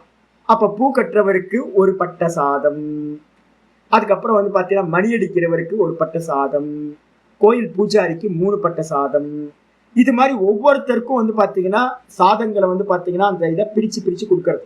இதுல பாத்தீங்க அப்படின்னா மரத்தடியில சும்மா இருக்கிற சாதுக்கு 2 பட்ட சாதம். மரத்தடியில சும்மா இருக்கிற சாதுக்கு 2 பட்ட சாதமா? அப்ப ஆச்சரியமா இருக்கு. சும்மா இருத்தல்ன்றது பாத்தீங்கன்னா எதுக்கு சாதம் அப்படின்னு கேள்வி வருது. அப்ப சும்மா இருத்தல்ன்றதுக்கு அர்த்தம் என்ன? திருவண்ணாமலையில பாத்தீங்க அப்படின்னா சாமி அப்படின்னாவே எல்லாத்து புத்திலையும் ஒண்ணு போயிருக்கு தப்பா. ஜீவாயா, மலையை சுத்தியா, ஒரு 5000 ரூபாய் தரையா. நான் ஒவ்வொரு நாளும் இந்த வார்த்தையை எல்லா இடத்துலயும் சொல்லிட்டே இருக்கேன். மலையை சுத்தியா, உனக்கும் நல்லது கிடைக்கும், இந்த உலகத்துக்கு ரொம்ப நல்லது நடக்கும். மலையை சுத்தியா அப்படின்னா நான் சுத்த மாட்டேன். சாமியார் அப்படின்னா என்ன அர்த்தம்னு கேட்டீங்கன்னா சும்மா இருக்கணும். இது பாத்தீங்கன்னா ஆதி காலத்துல இருந்து எல்லாத்து உள்ளாரையும் போய் மாட்டிட்டு இருக்கு. சும்மா இருக்கிறதுனா என்ன அர்த்தம்? சும்மா அப்படியே உட்கார்ந்தே கிடக்குது. உட்கார்ந்து இருந்தா அதுக்கு பேர் பாத்தீங்கன்னா சும்மா இருத்தல் அப்படின்னு நினைச்சிட்டு இருக்காங்க. அந்த சும்மா இருத்தலுக்கு பேர் தான் அகர்மனகன பேரு. அதுதான் ஆச்சரியர் சொல்றாரு, தூஷ்ணிம் பாவசிய, மௌனமா உட்கார்ந்து இருக்கிறதுக்கு பேர் தான் அகர்மனக. இதையும் குறிச்சு நம்ம என்ன பண்ணணும் அப்படின்னா போதவ்யம் அஸ்தி, இத பத்தியும் அறிந்து கொள்ள வேண்டியது இருக்கின்றது. இது திரிஷு அப்பி அத்தியாகாரக கர்த்தவ்ய. இந்த விதமா 3 விஷயத்தை பத்தியும் ஆதார தத்துவத்தை நம்ம என்ன பண்ண வேண்டும்? கண்டிப்பாக அறிந்து கொள்ள வேண்டும். கண்டிப்பா நம்ம வேலை யாரெல்லாம் மோட்ச மார்க்கத்துல போறோமோ அவங்க எல்லாம் செய்ய வேண்டியது, செய்யக்கூடாதது, அதுக்கப்புறம் சும்மா இருத்தல். இந்த 3 விஷயங்களையும் கர்மம், விகர்மம், அகர்மம். செய்ய வேண்டியது கர்மம், செய்யக்கூடாதது விகர்மம், சும்மா இருத்தல் அப்படின்றது அகர்மம். இந்த 3 குறித்து நம்ம என்ன பண்ணணும்? நன்றாக தெரிந்து கொள்ள வேண்டும். இந்த அகர்மம்னு சொல்லக்கூடியது பாத்தீங்கன்னா பின்னாடி சொல்ல போறோம் நைஷ்கர்மிய சித்தின்னு பேர். சும்மா இருத்தல்ன்றதுதான் கடைசி நிலை, அதுதான் ஞானத்தோட பரிபக்குவ நிலை. அதனால பாத்தீங்கன்னா அதை குறிச்சும் நல்ல முறையில நம்ம தெரிந்து கொள்ள வேண்டும். அப்படியா? பாஷ்யத்துல அடுத்து பேரலாம். ஏன் தெரிஞ்சுக்கணும் சுவாமி இந்த 3த்தையும்? எனக்கு தெரியாதா? நமக்கு தான் எல்லாம் தெரியுமே சுவாமி. அப்படின்னா எஸ்மாத், ஏன் அப்படின்னா ககனா அப்படின்னா ககனா கர்மனோகதின்னு இருக்கு. ககனானா என்ன அர்த்தம் அப்படின்னா விஷமா, துர்ஞானா அப்படின்னு ஆச்சரிய சொல்றாரு. இது பாத்தீங்கன்னா விஷமம்ங்க. யார்ட்டையாவது போயிட்டு கர்மம்னா என்னன்னு கேட்டீங்க அப்படின்னா இந்த உலகம் ஃபுல்லா ஒவ்வொருத்தரும் ஒவ்வொன்னு செய்ய வேண்டியதுன்னு சொல்லுவான். எல்லாத்துக்கும் ஒரு கமெண்டிங் இருக்கு உள்ளுக்குள்ளார. பாத்தீங்கன்னா நான் இதை பண்ணணும், அதை பண்ணணும் அப்படின்னு ஒவ்வொரு மனுஷனுக்குள்ளாரையும் கர்மத்தை பத்தின டெபனிஷனா இருக்கட்டும், கர்மத்தை பத்தின சமமா இருக்கா, ஒரே மாதிரி எல்லாரும் கர்மத்தை பத்தி நினைச்சிருக்காங்களா அப்படின்னா எல்லாரும் ஒரே மாதிரி நினைக்கிறது இல்ல. ஒவ்வொருத்தருக்குள்ளாரையும் கர்மத்தை பத்தின ஞானம் விஷமமா இருக்கு, அநேக விதங்களா இருக்கு. அது மட்டும் இல்லாம சொல்றார் துர்ஞானா. துர்ஞானா என்ன அர்த்தம் அப்படின்னு கேட்டீங்கன்னா யாருக்கும் பாத்தீங்கன்னா முறையா கர்மத்தை பத்தின நாலேஜ் யாருக்குமே இல்லை. ஏன்னா இந்த கர்மத்தை பத்தி தெரிஞ்சுக்கிறது ரொம்ப கஷ்டமானது. துர்ஞானான்றதுக்கு அர்த்தம் துக்கேன ஞானம், ரொம்ப கஷ்டப்பட்டு அறியறதா இருக்கு. யாராவது ஒரு குருநாதர்கிட்ட உட்கார்ந்து பகவத்கீதையை முறையா படிச்சாதான், திரும்ப திரும்ப நல்லா படிக்கணும், திரும்ப திரும்ப மனனம் பண்ணணும், உள்ளுக்குள்ளார சிந்தனை பண்ணிக்கிட்டே இருந்தோம் அப்படின்னா பகவத்கீதையை வச்சுக்கிட்டு சங்கர பாஷ்யத்தையும் வச்சுக்கிட்டு நல்லா புரிஞ்சுக்கிட்டு போனா மட்டும்தான் இந்த கர்மத்தை பத்தி நம்ம தெரிஞ்சுக்க முடியும். கொஞ்சம் கஷ்டப்படணும். அது மட்டும் இல்ல, கர்மனா இது உபலட்சணார்த்தம், கர்மனா ககனோகதின்னு இருக்கு. அந்த கர்மம்ன்றது பாத்தீங்கன்னா வெறும் குறிப்பு, ஒரு இண்டிகேட் பண்ணப்படுறது. கர்மம்னா என்ன அர்த்தம்? கர்மாதீனாம், கர்ம அகர்ம விகர்மனா. இப்ப கர்மன்ற சப்தத்துக்கு என்ன எடுக்கணும்? கர்மத்தை மட்டும் எடுக்கக்கூடாது, விகர்மம் அகர்மம் இந்த 3த்தையும் சேர்த்து எடுத்துக்கணும். அப்ப செய்ய வேண்டியது எதுன்னு தெரிஞ்சுக்கிறதுக்கு ரொம்ப கஷ்டம். நிறைய பேர் பாத்தீங்கன்னா என்கிட்ட போன் பண்றவங்க எல்லாரும் இந்த விஷயத்தை தான் பேசிக்கிட்டே இருப்பாங்க. சுவாமி என்ன பண்ணணும் சுவாமி, நான் பண்றதுல பாத்தீங்கன்னா யாருக்கும் கிளியர் விஷன் இல்லை. சொல்லுங்க சுவாமி நான் என்ன பண்ணணும் சொல்லுங்க, நீங்க சொல்லுங்க. ஏன் அப்படின்னு கேட்டீங்கன்னா எனக்கு தெரியல, நான் கன்ஃபியூஸா இருக்கேன். நான் பண்ணணும் என்ன பண்ணக்கூடாதுன்னு எனக்கு தெரியவே இல்லை. அப்ப எல்லாத்துக்கும் பாத்தீங்க அப்படின்னா ஒவ்வொரு ஜங்ஷன் பாயிண்ட் இருக்கு. பிறந்ததுல இருந்து நம்ம எங்க நிக்கிறோம் அப்படின்னா இந்த முட்டிச்சந்திலேயே, இந்த 3 சந்திலேயே நிக்கிறோம். நல்லா முச்சந்தியில நிக்கிறோம். எந்த பக்கம் போறதா, லெஃப்ட் போறதா, ரைட் போறதா, ஸ்ட்ரைட்டா போறதா நம்ம யாருக்குமே தெரியல எல்லா விஷயத்திலையுமே. அப்ப அதனால பாத்தீங்கன்னா கர்மத்தை பத்தியும் தெரியல, அதே மாதிரி எது செய்யக்கூடாதுன்ற விஷயத்துல நமக்கு யாருக்குமே நாலேஜ் இல்லை. அதே மாதிரி பாத்தீங்கன்னா சும்மா இருத்தல் அப்படின்னா என்னன்றது நமக்கு தெரிய மாட்டேங்குது. அதுதான் ஞானம் அப்படின்றது தெரிய மாட்டேங்குது, ஞான நிஷ்டைன்றது தெரிய மாட்டேங்குது. அப்ப இந்த 3த்தை பத்தியும் பாத்தீங்கன்னா கர்ம அகர்ம விகர்மனாம், இந்த 3த்தோட கதிகி. கதிகினா என்ன அர்த்தம் அப்படின்னா யாத்தாத்மியம் தத்துவம், உள்ளது உள்ளபடியான அறிவு, நாலேஜ். கர்மம்னா என்ன, விகர்மம்னா என்ன, அகர்மம்னா என்ன, இதை பத்தின உள்ளபடியான நாலேஜ் வந்து பாத்தீங்கன்னா நமக்கு வந்து பாத்தீங்க அப்படின்னா தெரியாம இருக்கு. அதனால இந்த மூணுத்தை பத்தியும் நம்ம தெரிந்து கொள்ள வேண்டும் என்று அர்த்தமாகிறது. இங்க ஆச்சாரியர் என்ன பண்றார், கத்தின்றதுக்கு அர்த்தம் ஞப்தின்ற அர்த்தத்துல இருந்து எடுத்திருக்கேன். நம்ம என்ன பண்ணுவோம், இதை பிராசங்கிகமா வெளியில யூஸ் பண்ணும் போது என்ன யூஸ் பண்ணுவோம் அப்படின்னு கேட்டீங்கன்னா கர்மனா ககனாகதிகி அப்படின்னு நம்ம எடுக்கிறோம். கர்மனோ ககனாகதிகினா என்ன அர்த்தம், யாருக்கும் எந்த கர்மத்தோட போக்கு தெரியாது அப்படின்னு நாலேஜ் எடுக்காம அதோட போக்கை எடுக்கிறோம். யாருக்கு என்ன நடக்கும், இந்த கர்மத்துக்கு என்ன பலன் யாருக்காவது தெரியுமா, தெரியாது. இப்ப நம்ம 1 மணி நேரம் உட்கார்ந்து வந்து பாத்தீங்கன்னா பாடம் படிக்கிறோம்ல, 1.25 மணி நேரம் உட்கார்ந்து பாடம் படிக்கிறோம். அப்ப இதுக்கு முன்னாடியே ஒரு 15-20 நிமிஷத்துக்கு முன்னாடி 1 மணி நேரத்துக்கு மேல ஆல்மோஸ்ட் பகவத்கீதா கிளாஸ்க்கு வரும்போது நமக்கு வந்து பாத்தீங்கன்னா 1.5 மணி நேரத்துக்கு மேல பேக்கேஜ் ஆயிடுது. உங்களுக்கு காலையில எந்திரிச்சு குளிச்சு இதுக்காகவே பாடத்துல வந்து உட்கார்ந்து இப்ப நம்ம சொல்ற எங்கேயாவது ஒரு 2 ஹவர்ஸ் வந்து ஒர்க் பண்ணோம் அப்படின்னா ஒரு சேலரின்னு ஒண்ணு கிடைக்கும். ஆபீஸ்ல வந்து பாத்தீங்கன்னா 2 ஹவர்ஸ் ஒர்க் பண்றோம் அப்படின்னா இன்சென்டிவோ ஏதோ ஒண்ணு கிடைக்கும். இப்ப வந்து பாத்தீங்கன்னா பகவத்கீதை படிச்சுட்டு இருக்கோம். நாலேஜ் ஆகிறது வேற, ஆனா ஒரு கர்மா நடக்குது இல்ல, உட்கார்ந்து பொறுமையா பாடம் கேட்கிறோம். இதுக்கு என்ன சுவாமி பலன் யாருக்காவது தெரியுமா, எப்ப சுவாமி கிடைக்கும், 1 மாசம் கழிச்சு கிடைக்குமா சுவாமி, 30 நாள் பாடம் கேட்டதுக்கு பிறகு 31வது நாள் சம்பளமா கொடுத்துருவாங்களா சுவாமி, நான் ஒரு நாள் வரலையே சுவாமி, கிளாஸ் நடந்துகிட்டே இருக்கும்போது 1 நாள் 2 நாள் ஆப்சென்ட் ஆயிட்டேன் சுவாமி, அதனால ஏதாவது கம்மி ஆயிடுமா சுவாமி, சேலரியில பிடிச்சிருவாங்களா சுவாமி, அட்டண்டன்ஸ்ல வந்து பாத்தீங்கன்னா பிளாக் மார்க் விழுந்துருமா சுவாமி, ஏதாவது நான் பாடம் கேட்டுக்கிட்டு இருக்கும் போதே என்னோட மனசு எங்கேயோ போயிடுச்சு சுவாமி, தப்பா காரியம் பண்ணிட்டு சுவாமி, ஏதாவது நடந்துருமா சுவாமி. இப்ப நமக்கு ஏதாவது தெரியுமா, யோசிச்சு பாருங்க. நம்ம பண்ற ஒவ்வொரு கர்மத்திலையும் அந்த கர்மம் எந்த விதமாக பலன் கொடுக்கும், எப்ப பலன் கொடுக்கும், எந்த விதத்துல, தேச கால நிமித்தம் எந்த தேசத்துல பலன் கொடுக்கும். இப்ப நம்ம பகவத்கீதை படிக்கிறோம், அது எங்க போய் பலன் கொடுக்க போகுது, எந்த காலத்துல பலன் கொடுக்க போகுது, எதை நிமித்தமா வச்சுக்கிட்டு பலன் கொடுக்க போகுது யாருக்காவது தெரியுமா, அப்படின்னா யாருக்கும் தெரியாது. அப்ப கர்மத்தோட போக்கு வந்து பாத்தீங்கன்னா யாருக்கும் தெரியவே தெரியாது. அப்படின்ற பிரயோகத்திலையும் இந்த வார்த்தையை நம்ம அதிகமா யூஸ் பண்ண போறோம். கர்மனோ ககனா கதி, கர்மத்தின் போக்கை யாராலும் அறிய முடியாது. பாஷ்யத்துல முக்கியமானது, அடுத்த ஸ்லோகத்துக்கு பாஷ்யம் ஆரம்பிக்கிறார். இந்த அத்தியாயத்துல வந்து பாத்தீங்கன்னா இந்த அத்தியாயம் மொத்தமா பேஸ் பண்ணி இருக்கிறது இந்த 18வது ஸ்லோகத்தை பேஸ் பண்ணிதான் இந்த முழுஷா அத்தியாயம் இருக்கிறது. இந்த அத்தியாயம் படிக்கிறதுக்கு முன்னாடி வந்து பாத்தீங்கன்னா நம்ம 2 கொஞ்சம் நினைவுபடுத்திக்கணும்.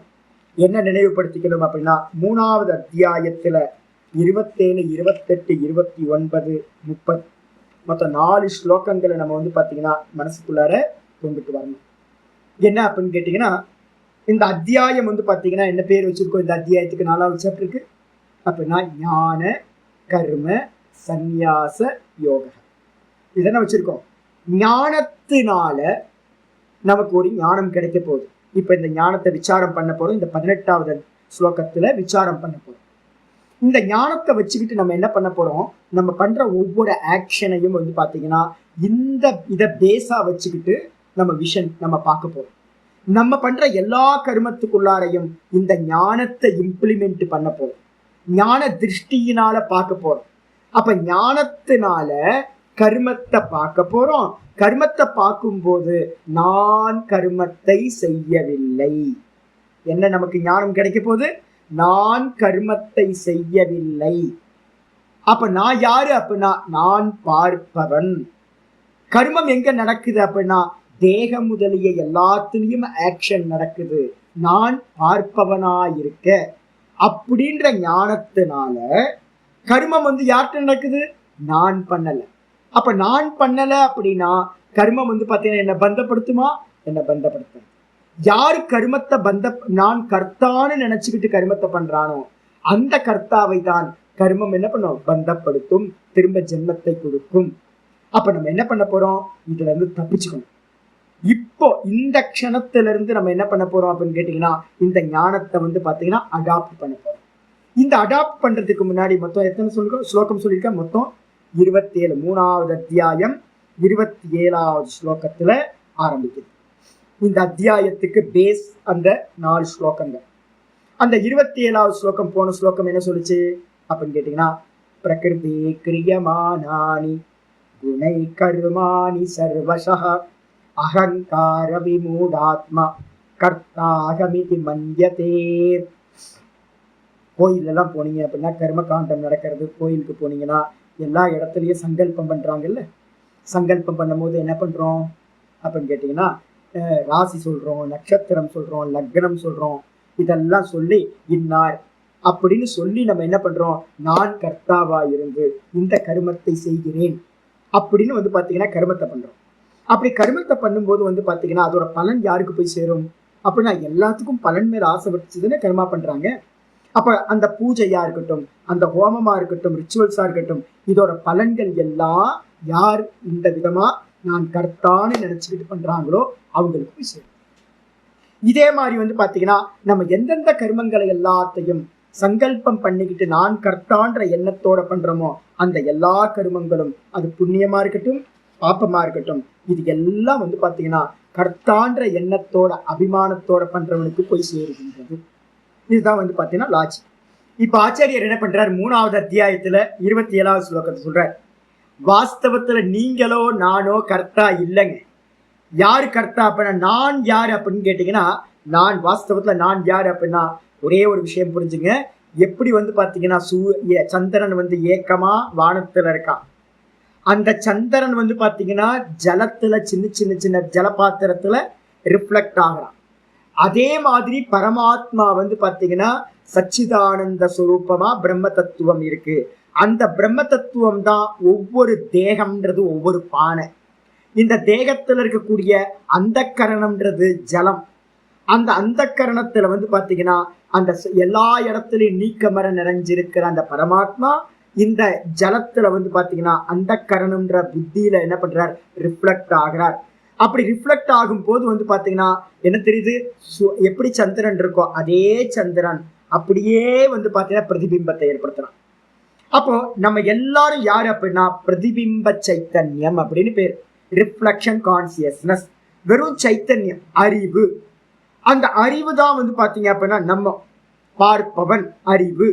இந்த பார்ப்பவன் என்ன பண்றா அப்படின்னு கேட்டீங்கன்னா, இந்த தேகாதிகள் எல்லாம் யாரு பண்ணா அப்படின்னா இந்த தேகாதிகள் எல்லாம் மாயையோட காரியம்.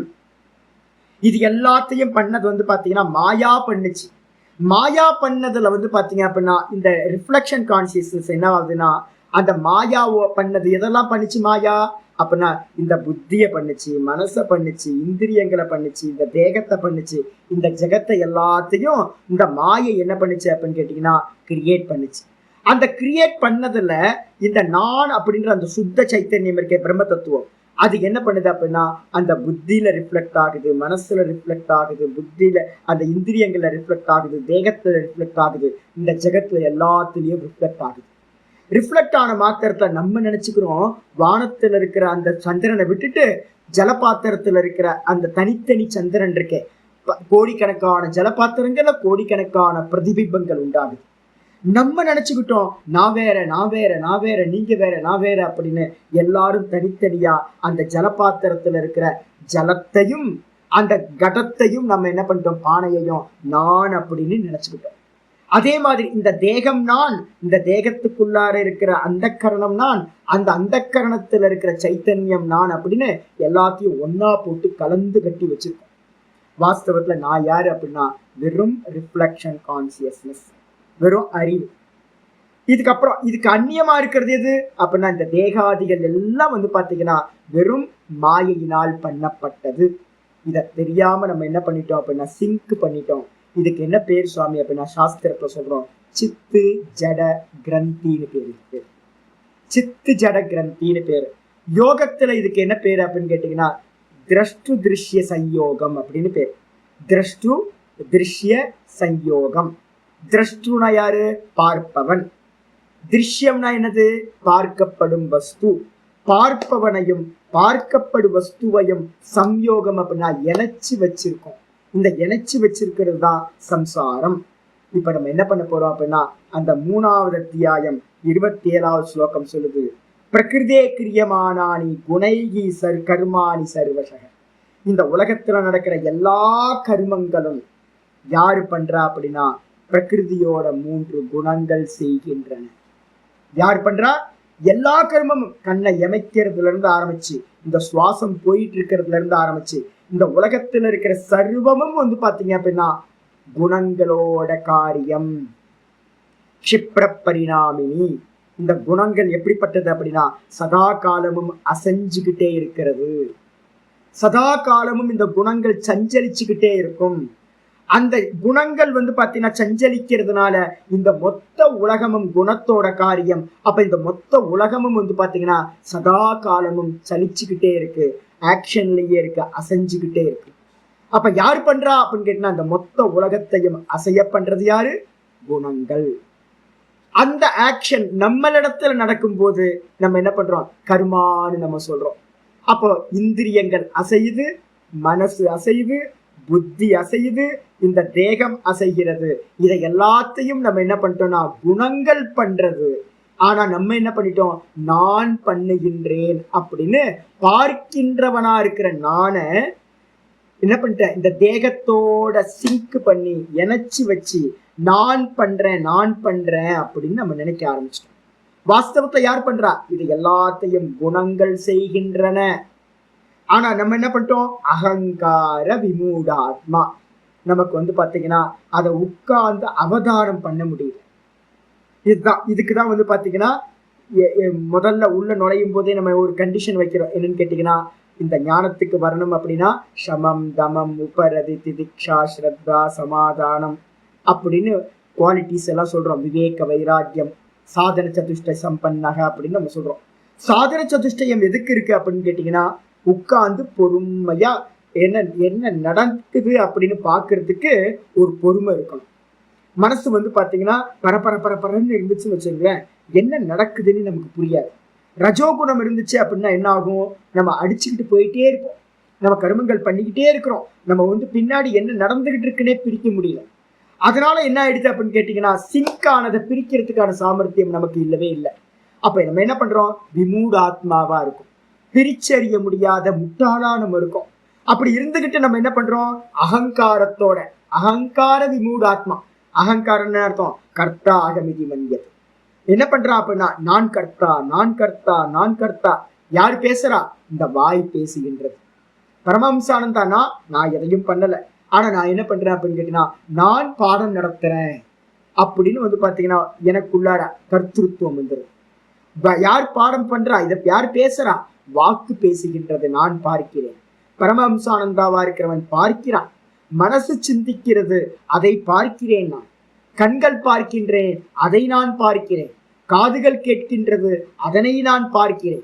எல்லாத்திலையும் நான் பார்ப்பவனா இருக்கேன்.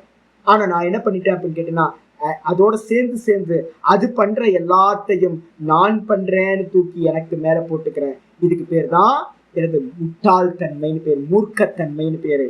இதுதான் அகங்கார விமூடாத்மான்னு சொல்றேன். இவர் என்ன பண்றா அப்படின்னா நான் கர்த்தா, நான் கர்த்தா என்று நினைக்கின்றான். ஆயிடுச்சா? இப்ப நம்ம என்ன பண்ணணும்னா பிரிச்சு புரிஞ்சுக்கணும். நான் பார்ப்பவன், வெறும் கான்சியஸ்னஸ். எல்லா கர்மங்களும் நடக்கிறது எல்லாம் என்ன நடக்குது அப்படின்னா குணங்கள் பண்ணுகின்றன. இது ஃபர்ஸ்ட் ஸ்டெப். ரெண்டாவது, தத்துவ வித்தை எப்படி அறிகிறான் சுவாமி? யதார்த்தத்தை பார்க்கிற ஞானி புருஷன் எப்படி அறிகிறான் அப்படின்னா 3:28 சொல்லுது, தத்துவ வித்து மகாபாகோ குணகர்ம விபாகயோகோ குணா குணேஷு வர்த்தந்த இதி மத்வான சஜ்ஜதே. இதான் ஞானம்ங்க. இந்த 4 ஸ்லோகங்களை வச்சுக்கிட்டு தான் நம்ம 18வது ஸ்லோகத்தை பார்க்க போறோம். அதுக்காக தான் இதை திரும்ப உங்களுக்கு நினைவுபடுத்துறேன். தத்துவத்தை அறிந்தவன் என்னது? இப்ப நம்ம தத்துவத்தை மெதுவா அறிய ஆரம்பிக்கிறோம். சமயம் கிடைக்கும், மெதுவா உட்கார்ந்து பகவான் சமயம் கொடுப்பார். எது நடக்குது, என்ன பண்ணுது அப்படின்னு மெதுவா மெதுவா மெதுவா ஹோல்டு வர ஆரம்பிக்கும் உங்களுக்கு. தத்துவத்தை அறிந்தவன் என்ன நினைக்கிறான் அப்படின்னா குணகர்ம விபாக யோகம். குணத்தை பாத்தீங்கன்னா பிரிச்சு அறிகின்றான். இப்ப எனக்கு பாத்தீங்கன்னா சத்துவ குணம் போயிட்டு இருக்கு, எனக்கு ரஜோகுணம் போயிட்டு இருக்கு, எனக்கு தமோ குணம் போயிட்டு இருக்கு எனக்கு மேல அப்படின்னு தெரிஞ்சுக்கிட்டு அதனால இந்த கர்மா நடக்குது.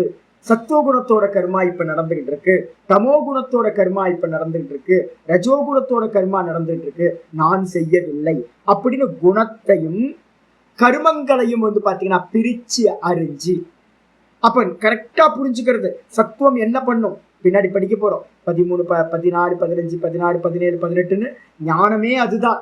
எல்லாத்தையும் குணங்கள் தான் பண்ணுகின்றன. அந்த ஞானத்தை புரிஞ்சுக்கிட்டு பாத்தீங்கன்னா நான் செய்யவில்லை அப்படின்னு என்ன பண்றது? குணா குணேஷு வர்த்தந்தே. இந்த மொத்த உலகமும் என்ன சுவாமி அப்படின்னா திரிகுணாத்மிகா மாயா. இந்த மொத்த உலகமும் தேகம், இந்த தேகம், இந்த உலகம் எல்லாம் வந்து பாத்தீங்க அப்படின்னா மாயையோட கிரியேஷன். அப்ப மாயா என்னது? 3 குணங்களால் ஆனது.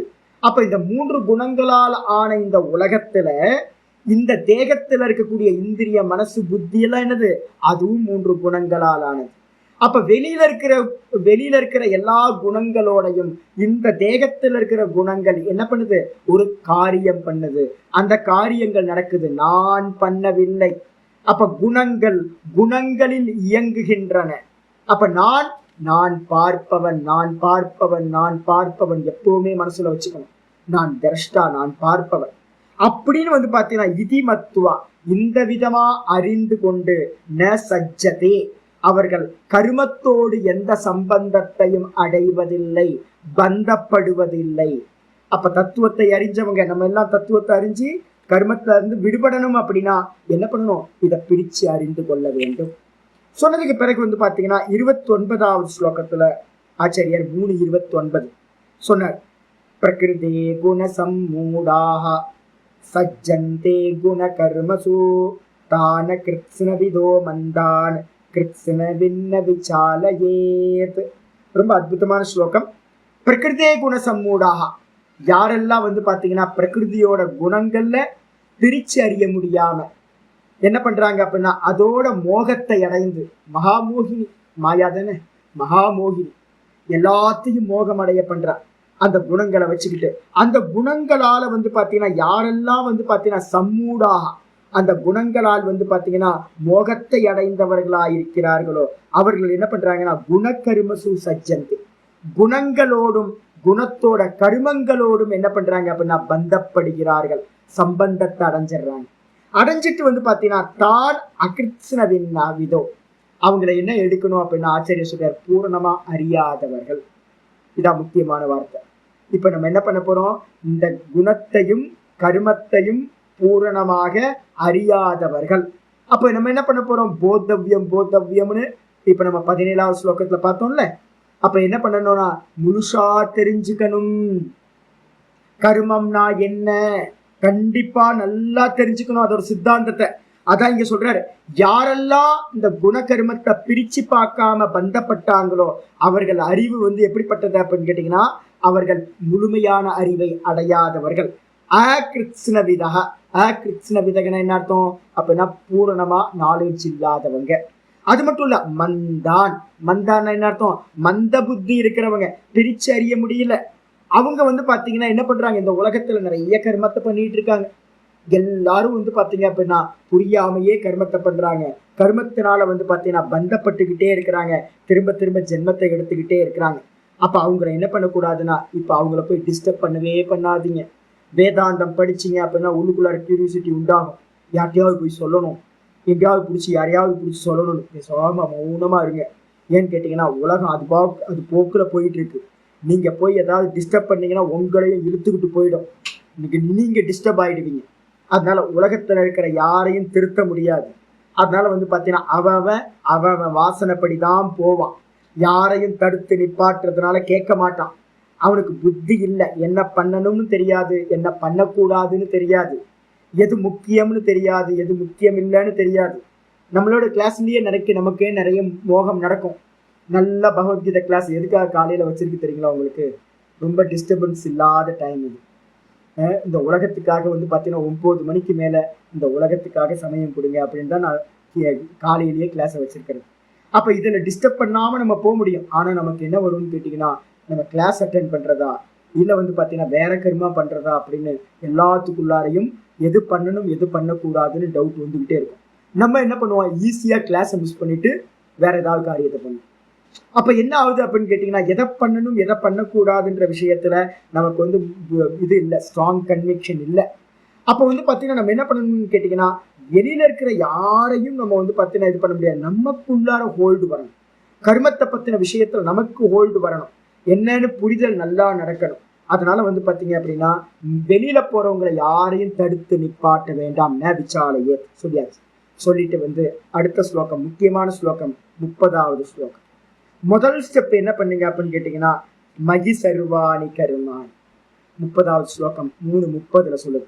மயி சர்வாணி கர்மாணி சந்யஸ்ய அத்தியாத்ம சேதச. ரொம்ப அற்புதமான ஸ்லோகம். அத்தியாத்ம சேத்தஸ்னா என்ன சுவாமி அப்படின்னு கேட்டீங்கன்னா, அத்தியாத்ம சேதஸ்னா சதா காலமும் பகவானையே சிந்திக்கிற சித்தம். அத்தியாத்ம சேத்தஸ்ன்னு பேர். அத்தியாத்ம சேத்தஸ்னா மாயாவி, மாயாவியோட மாயா 3 குணங்கள். அதனால பாத்தீங்கன்னா மாயால இருந்து தப்பிக்கணும் அப்படின்னா மாயாவிய பிடிக்கணும்.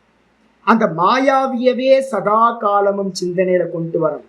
சிந்தனையில பாத்தீங்கன்னா மன்மனாபவ மத்பக்தோபவ மத்யாஜீபவ, பின்னாடி சொல்ல போறோம் ஸ்லோகம். சதா காலமும் ஈஸ்வர ஸ்மரணத்துல பகவான் பார்த்துப்பார், பகவான் பார்த்துப்பார், பகவான் பார்த்துப்பார் அப்படின்னு லௌகிகமா பண்ற எல்லா கர்மத்துல இருக்கிறதையும் என்ன பண்ணணும், ஆத்தியாத்மிக விஷயத்திலேயே பிரவருத்தி பண்ண வைக்கணும். அவனையே நினைச்சுக்கிட்டு என்ன பண்ணணும், எல்லா கர்மங்களையும், நம்ம சரீரத்துல நடக்கிற எல்லா கர்மங்களையும் பகவான் இடத்துல கர்மங்களையே சமர்ப்பணம் பண்றது. அவன் பண்றான், அவன் பண்றான், அவன் பண்றான், நான் பண்ணல, நான் பண்ணல, நான் பண்ணல அப்படின்னு பாத்தீங்கன்னா பாவிச்சுக்கிட்டு எனக்கு ஈஸ்வரன் என்ன வேணுமோ அதை கொடுப்பார். இந்த கர்மத்துல இந்த ஜென்மத்துல என்ன வேணுமோ அவருக்கு தெரியும் நல்லா. தானே தானே லிக்கா உவா கானே வாலா கானா, நார்த் இந்தியாவில் சொல்லுவாங்க. ஒவ்வொரு அரிசி பருக்கையிலையும் உங்க பேர் எழுதியிருக்கு, சாப்பிட்றவனோட பேர் எழுதியிருக்கு. அப்ப கடைசி தாட்டு வரைக்கும் நமக்கு பாத்தீங்கன்னா மூச்சு முடிக்கிற வரைக்கும் கடைசி வரைக்கும் பாத்தீங்கன்னா என்ன இருக்குன்னா நமக்கு என்ன உண்டோ அது நடக்கும் அப்படின்னு மனசுல நல்லா பிக்ஸ் பண்ணிக்கிட்டு ஈஸ்வரன் என்ன கொடுக்குறாரோ அது போதும் அப்படின்ற மனநிறைவோட ஆசை இல்லாதவனாக என்னுடையது என்னுடையது இந்த உலகத்துல ஒண்ணும் இல்லை, எல்லாத்தோடதும் ஈஸ்வரனோடது. நம்மளது இந்த உலகத்துல ஒரு மண்ணாங்கட்டி கூட இல்லை, ஒரு எம்எம் கூட நம்மளோடது இல்லை, இது எல்லாம் ஈஸ்வரனோட. அதனால பாத்தீங்கன்னா இதுல என்னுடையது என்னுடையதுன்னு எதையுமே ஆசை வைக்காம அபிமானம் வைக்காம என்ன பண்ணணும் அப்படின்னா நமக்கு என்ன ஈஸ்வரன் பகவான் கொடுத்திருக்காரோ அந்த கர்மத்தை பாத்தீங்கன்னா ஆசை இல்லாமல் பற்றுதல் இல்லாம கர்மத்தை பகவானுக்கு மேல சமர்ப்பணம் பண்ணிட்டு கர்மத்தை செய்ய வேண்டும். இதுதான் பாத்தீங்கன்னா 4 ஸ்லோகங்கள் மனசுல வச்சுக்கிட்டு நம்ம என்ன பண்ணணும்னு கேட்டீங்கன்னா இந்த 18வது ஸ்லோகத்துக்கு மேல பிரவேசம். 18வது ஸ்லோகம் என்ன சொல்லுது வந்துருங்க, 4:18. அப்ப ரெஃபரன்ஸ் பார்த்துக்கிட்டே வாங்க. இந்த ரெஃபரன்ஸ் எடுத்துக்கிட்டு படிச்சீங்க அப்படின்னா நல்லா பாத்தீங்கன்னா ஞானம் நல்ல விருத்தியாகும், கனெக்ஷன் கிடைக்கும் உங்களுக்கு. கிம் புனக தத்துவம் கர்மாதேகே, ஆச்சாரியார் 18வது ஸ்லோகத்துக்கு அவதாரிக்க எழுதுறார். புனக கர்மம், எந்த கர்மம் முதலியவைகளோட தத்துவத்தை, கர்மாதேகே எது போத்தவியம், கர்மம் விகர்மம் அகர்மம்னு 3 விஷயத்தை அறிந்து கொள்ள வேண்டும்னு நீங்க சொன்னீங்களே, அந்த போதவியத்தை வக்ஷ்யாமி இது பிரதிஜாதம். நீங்க என்ன பண்ணீங்க, பிரவக்ஷ்யாமின்னு நான் சொல்லிட்டார் ஆச்சாரியார் கிருஷ்ண பரமாத்மா. நான் உனக்கு சொல்ல போகின்றேன், அந்த கர்மத்தை பத்தி உனக்கு சொல்ல போறேன்னு பிரதிஜா பண்ணார், வாக்குறுதி கொடுத்திருக்கார். அந்த வாக்குறுதியை பாத்தீங்க அப்படின்னா இந்த ஸ்லோகத்துல நிறைவேற்றுகின்றார். தான் சொன்னார்ல என்னது 16வது ஸ்லோகத்துல சொன்னார், கிம் கர்ம கிம கர்மேதி கவயோப்யத்திர மோகிதாக தத்தே கர்ம பிரவக்ஷ்யாமி அப்படின்னு சொல்லியிருக்கார். நான் அந்த கர்மத்தை பற்றி உனக்கு சொல்ல போகின்றேன் அப்படின்னு அந்த 16வது ஸ்லோகத்துல சொன்ன அந்த பிரதிஜையை நிறைவேற்றுவதற்காக 18வது ஸ்லோகம் ஆச்சாரியார் ஆரம்பிக்கிறார் கிருஷ்ண பரமாத்மா. கர்மன் யகர்மய பஷ்யேத், கர்மன் யகர்மய பஷ்யேத், அகர்மணி ச கர்மயஹ, அகர்மணி ச கர்மயஹ, சபுத்திமான் மனுஷ்யேஷு, சபுத்திமான் மனுஷ்யேஷு, சயுக்த கிருத்ஸ்ன கர்ம கிருத், சயுக்த கிருத்ஸ்ன கர்ம கிருத், கர்மன் யகர்மய பஷ்யேத், அகர்மணி ச கர்மயஹ, சபுத்திமான் மனுஷ்யேஷு, சயுக்த கிருத்ஸ்ன கர்ம கிருத். ரொம்ப முக்கியமானது. பகவத்கீதையில சில ஸ்லோகங்கள் பாத்தீங்கன்னா முக்கியமானதுன்னு எடுத்துக்கிட்டோம் அப்படின்னா ஒரு 50 ஸ்லோகத்துல இந்த ஒரு ஸ்லோகம் முக்கியமானது. இந்த அத்தியாயத்துல எதையாவது எனக்கு கேட்டீங்கன்னா இந்த அத்தியாயத்துல ஒரு 3 ஸ்லோகம் முக்கியமான ஸ்லோகம் இருக்கு. அதுல முக்கியமான ஸ்லோகம் பாத்தீங்கன்னா இந்த ஸ்லோகம். அடுத்து வரப்போகுது பிரம்மார்ப்பணம் பிரம்மஹவின்னு ஒரு ஸ்லோகம் வரப்போகுது, 23, 24 வரப்போகுது. அப்போ இந்த ஸ்லோகமும் அந்த ஸ்லோகமும் ரொம்ப கம்பீரம். என்னன்னு கேட்டீங்கன்னா ஞானத்தை வைத்து கொண்டு எது நடக்குது அதான் ஞானம். ஞானம்னா என்ன அர்த்தம், எங்க கர்மா நடக்குது யாரு கருமா பண்ணல. இந்த விஷயத்தை நல்லா புரிஞ்சுக்கிட்டு நம்ம என்ன பண்ண போறோம், நான் செய்யவில்லை அப்படின்னு கருமத்தை எல்லாத்தையும் ஞானத்தினால் தியாகம் செய்யறது எதுவோ அதுக்கு பேர் தான் ஞான கர்ம சந்நியாச யோகம். அப்ப நமக்கு ஞானம் வேணும்.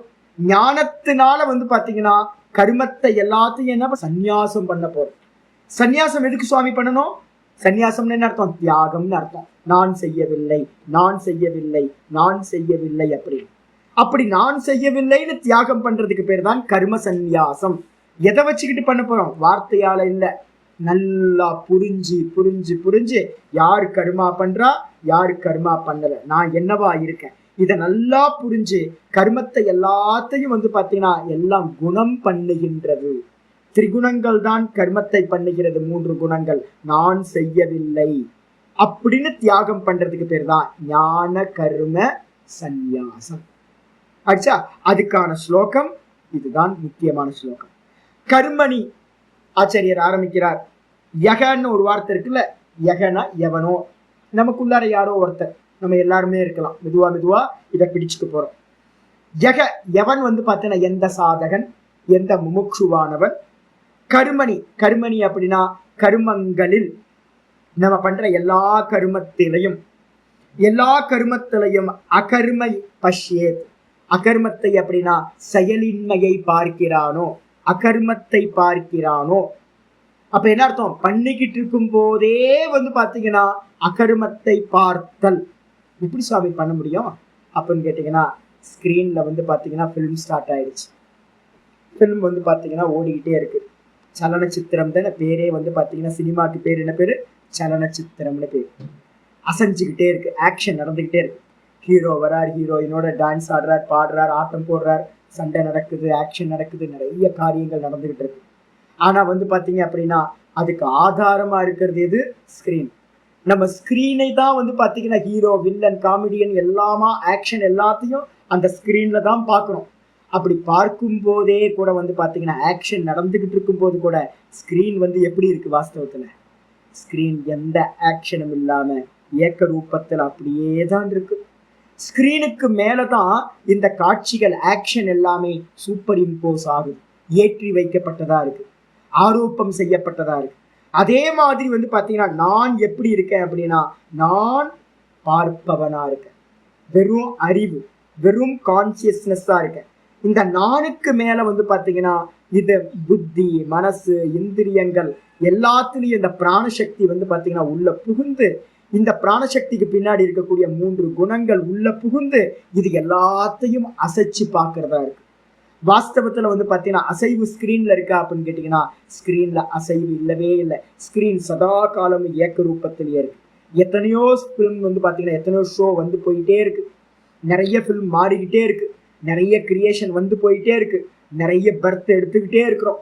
இது எல்லாம் நடந்தாலும் இந்த நான் அப்படின்ற அந்த ஸ்கிரீன் பாத்தீங்கன்னா ஏக்க ரூபத்துல இருக்கு, எந்த ஆக்ஷனும் இல்லாம இருக்கு. சலனங்கள் எல்லாம் நடக்குது, ஆனா சலனங்களுக்கு ஆதாரமா இருக்கிற இந்த நான் சலனம் இல்லாம இருக்கேன். அப்ப பாத்தீங்கன்னா ஒரு நல்ல ஃபயர் ஆக்சிடென்ட் சினிமால பாக்குறோம். ஃபயர் ஆக்சிடென்ட் ஆகும்போது கூட பாத்தீங்கன்னா ஸ்கிரீன் எதுவும் ஃபயர் ஆகிறது இல்லை. ஒரு பெரிய ஃப்ளட் பாக்குறோம், ஃப்ளட் பார்க்கும்போது கூட அந்த ஸ்கிரீன் நனையாம அப்படியே இருக்கு. ஒரு பெரிய யுத்தம் பார்க்குறோம் அந்த சினிமால, அந்த யுத்தம் நடந்துகிட்டு இருக்கும் போது கூட பாத்தீங்கன்னா அந்த ஸ்கிரீன் சதா காலம் ஏக்க ரூபத்துல இருக்கு. அதே மாதிரி நான் பாத்தீங்கன்னா எல்லா காரியங்களும் பண்ணிக்கிட்டு இருக்கும் போது கூட நான் எந்த காரியத்தையும் செய்யாமல் இருக்கின்றேன். அப்ப யாரு பண்றா அப்படின்னு கேட்டீங்கன்னா, அந்த ப்ரொஜெக்டர் இருக்குல்ல, என்ன எங்க நடந்துச்சு காரியம்? அந்த ப்ரொஜெக்டர். அந்த ப்ரொஜெக்டர் பாத்தீங்க அப்படின்னா அதுக்குள்ளார வாசனைகள் இருக்கா, அந்த வாசனைகள் பாத்தீங்க அப்படின்னா ப்ரொஜெக்ஷன் ஆகுது. அப்போ யாரு அப்படின்னா இந்த திரிகுணாத்மிகா மாயா தான் ப்ரொஜெக்டர். அந்த திரிகுணாத்மிகா மாயால இருக்கக்கூடிய அந்த வாசனைகள் தான் பிலிம் ரோல். அது மூலமா பாத்தீங்கன்னா அந்த பிரகாசம் வெளியில போகுது. போகும்போது பாத்தீங்கன்னா ஆக்ஷன் நடக்கிற மாதிரி தெரியுது. இந்த 3 குணங்கள் சதா அசைஞ்சுக்கிட்டே இருக்கு. இந்த 3 குணங்களும் இந்த லோகத்துல இருக்கிற எல்லாத்தோட வாசனைகளையும் வச்சுக்கிட்டு நிறைய திருஷ்யங்களை நமக்கு எல்லாத்துக்கும் காட்டுது. வாஸ்தவத்துல பாத்தீங்கன்னா வாஸ்தவத்துல எதுவுமே நடக்கவே இல்லை, எல்லாம் தோற்ற மாத்திரமா நடந்துகிட்டு இருக்கு அப்படின்னு புரிஞ்சுக்கிட்டு பாத்தீங்கன்னா அதுல ஸ்கிரீன்ல இருந்து போற பிரகாசமும் எந்த ஆக்ஷனும் பண்றது இல்லை. ஒரே லைட் தானே போச்சு, பிலிம் ரோல் வழியா வெளியில போகும்போது அந்த அந்த பிரகாசம் என்ன பண்ணுது அப்படின்னா விதவிதமா டான்ஸ் ஆடுற மாதிரி தெரியுது. வாஸ்தவத்துல பிரகாசம் டான்ஸ் ஆடுறதே இல்லை, அசையறதே இல்லை, பிரகாசமா இருக்கு. ஸ்கிரீன் ஆதாரமா இருக்கிற ஸ்கிரீனும் அப்படியே தான் இருக்கு. அப்ப நடுவுல எந்த கேம் நடக்குது அப்படின்னு கேட்டீங்கன்னா இந்த பிலிம் ரோலோட கேம் தான் எல்லாம் நடக்குது. அதே மாதிரி பாத்தீங்க அப்படின்னா நான் எதையும் பண்ணவே இல்லை, நான் ஆதாரமா இருக்கேன், சச்சிதானந்தமா ஸ்கிரீனா இருக்கேன், நான் தான் பிரகாசமா சித்தா சைத்தன்யமா இருக்கேன். அப்ப வாஸ்தவத்தை பார்ப்பவனா இருக்கேன். வாஸ்தவத்தில் என்னிடத்தில் எந்த மாறுபாடும் இல்லை. எனக்கு மேல நடக்கிறது எல்லாம் சினிமா, சொப்பனம், மாயா காட்சிகள், எல்லாம் மாயாமயமா 3 குணங்களால் தெரிகின்றது அப்படின்னு கர்மணி அகர்ம யகபஷ்ய. கர்மம் நடக்கும் போதும் கூட கர்மம் நடக்கவில்லை, நான் பார்ப்பவனாயிருக்கின்றேன் என்று எவன் பார்க்கின்றானோ ஒரு ஸ்டெப். இரண்டாவது அகர்மணிச்ச கர்மயக. அகர்மணிச்ச அப்படின்னா யாராவது ஒருத்தர் சும்மா இருக்கேன்னு சொல்ற நமக்கு முன்னாடி, நான் சும்மா இருக்கேன்னு சொல்லும் போது நம்ம நினைச்சுக்கணும் அந்த எப்படி கர்மா ஒன்றும் அதே மாதிரி கர்மம் இல்லாமையும் கூட ஒரு கர்மம் தான். யாராவது சும்மா இருக்க அப்படின்னு சொன்னா நீங்க உடனே மனசுல அந்த சும்மா இருத்தல்ன்றது கூட ஒரு கர்மம் தான் அப்படின்னு புரிஞ்சுக்கணும். சும்மா இருத்தல் அப்படின்றது ஆதார தத்துவம். யாராவது பாத்தீங்கன்னா சும்மா இருக்கிறேன் அப்படின்னு சொல்றாங்க அப்படின்னா ஒரு ஆக்ஷன் பண்றது எப்படியோ நான் இந்த கர்மத்தை பண்ண போறேன்னு நம்ம எப்படி சொல்றோமோ அதே மாதிரி ஜி நான் இன்னைக்கு எதுவும் பண்ண போறதில்லை ஜி, நான் சும்மா இருக்க போறேன் ஜி அப்படின்னு நம்ம சொல்றதும் கூட ஒரு ஆக்ஷன், ஒரு விதமான ஆக்ஷன் தான். அதனால பாத்தீங்கன்னா செயல் செயலின்மை இந்த ரெண்டுத்துக்கும் பாத்தீங்கன்னா பேஸா இருக்கிறது தான் வாஸ்தவத்துல நம்மளோட சுரூபம். அதனால நான் செய்யறத ஒரு கர்மத்தை செஞ்சாலும் அது பாத்தீங்கன்னா செய்யறேன்னு சொல்றதும் பொய், நான் செய்யாம சும்மா இருக்கிறேன்னு நம்ம சொன்னா அதுவும் பொய். அதனால அகர்மணிச்ச கர்மயக, அகர்மம்னு சொல்லக்கூடிய செயலின்மையும் கூட ஒரு செயல்தான், ஒரு கர்மம் தான் அப்படின்னு எவன் பார்க்கிறானோ. அது மட்டும் இல்லாம ச புத்திமான், அப்படி பார்க்கிறவன் தான் பாத்தீங்க அப்படின்னா புத்திமான். புத்திமான் என்ன அர்த்தம்? மனுஷேஷு புத்திமான், எல்லா மனிதர்களிலும் அவன்தான் புத்திமான். நம்ம ஏற்கனவே பார்த்துட்டோம் அகங்கார விமூடாத்மா 27 பார்த்தோம். பிரிச்சு தெரியாதவன் முட்டாளா இருக்கான், மூர்க்கனா இருக்கான். எவன் பிரிச்சு தெரிஞ்சுக்கிட்டு நான் கர்மங்களை செய்யவில்லை, குணங்கள் கர்மங்களை பண்ணுதுன்னு புரிஞ்சுக்கிறானோ, அகர்மத்தில கர்மத்தையும் கர்மத்தில் அகர்மத்தையும் எவன் பார்க்கிறானோ அவன்தான் புத்திமான். அதனால பாத்தீங்கன்னா ச யுக்தக, அவன்தான் யோகத்தோடு கூடினவன். யுக்தகன்றதுக்கு அர்த்தம் யோகத்தோடு கூடினவன், நல்ல கான்சென்ட்ரேஷன் இருக்கு, நல்ல சமாதியில இருந்து பாக்குறான், பிரிச்சு பாக்குறான்னு அர்த்தம். கிருஷ்ண கர்ம கிருத்து, அவன் இந்த உலகத்துல செய்ய வேண்டியதை எல்லாத்தையும் செய்தவனாகிறான். அவனுக்கு செய்ய வேண்டியது இந்த உலகத்தில் ஒன்றுமில்லை அப்படின்னு இந்த ஸ்லோகம் முடியுது. இது ரொம்ப ஆழமான ஸ்லோகம், நான் திரும்ப திரும்ப ரிப்பீட் பண்றேன். ஒரு 3-4 கிளாஸ் போகும் இது. அதனால எவ்வளவு புரியுதோ மெதுவா உள்வாங்க. அப்ப நம்ம மெதுவா என்ன பண்ணணும், எவ்வளவு டைம் கிடைக்குதோ சும்மா இருக்கிறது பாருங்க.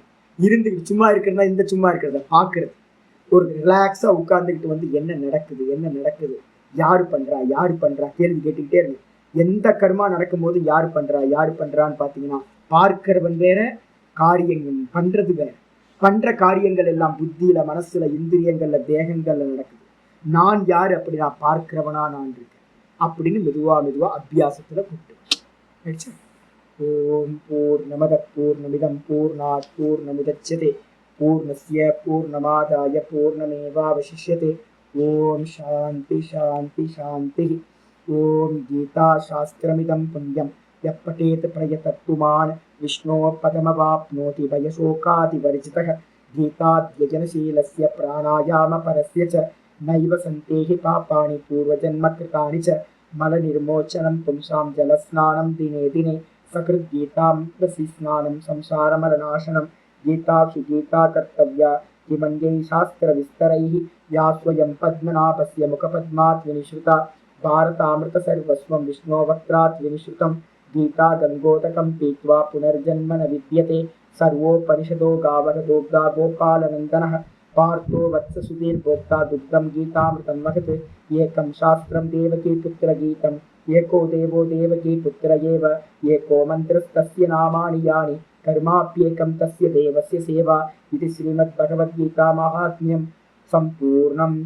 ओम श्रीकृष्णाय परमात्मने नमः। श्रीकृष्ण कृष्ण कृष्ण कायेन वाचा मनसेन्द्रियैर्वा बुद्ध्यात्मना वा प्रकृते स्वभावात् करोमि यत् सकलं परस्मै नारायणायेति समर्पयामि।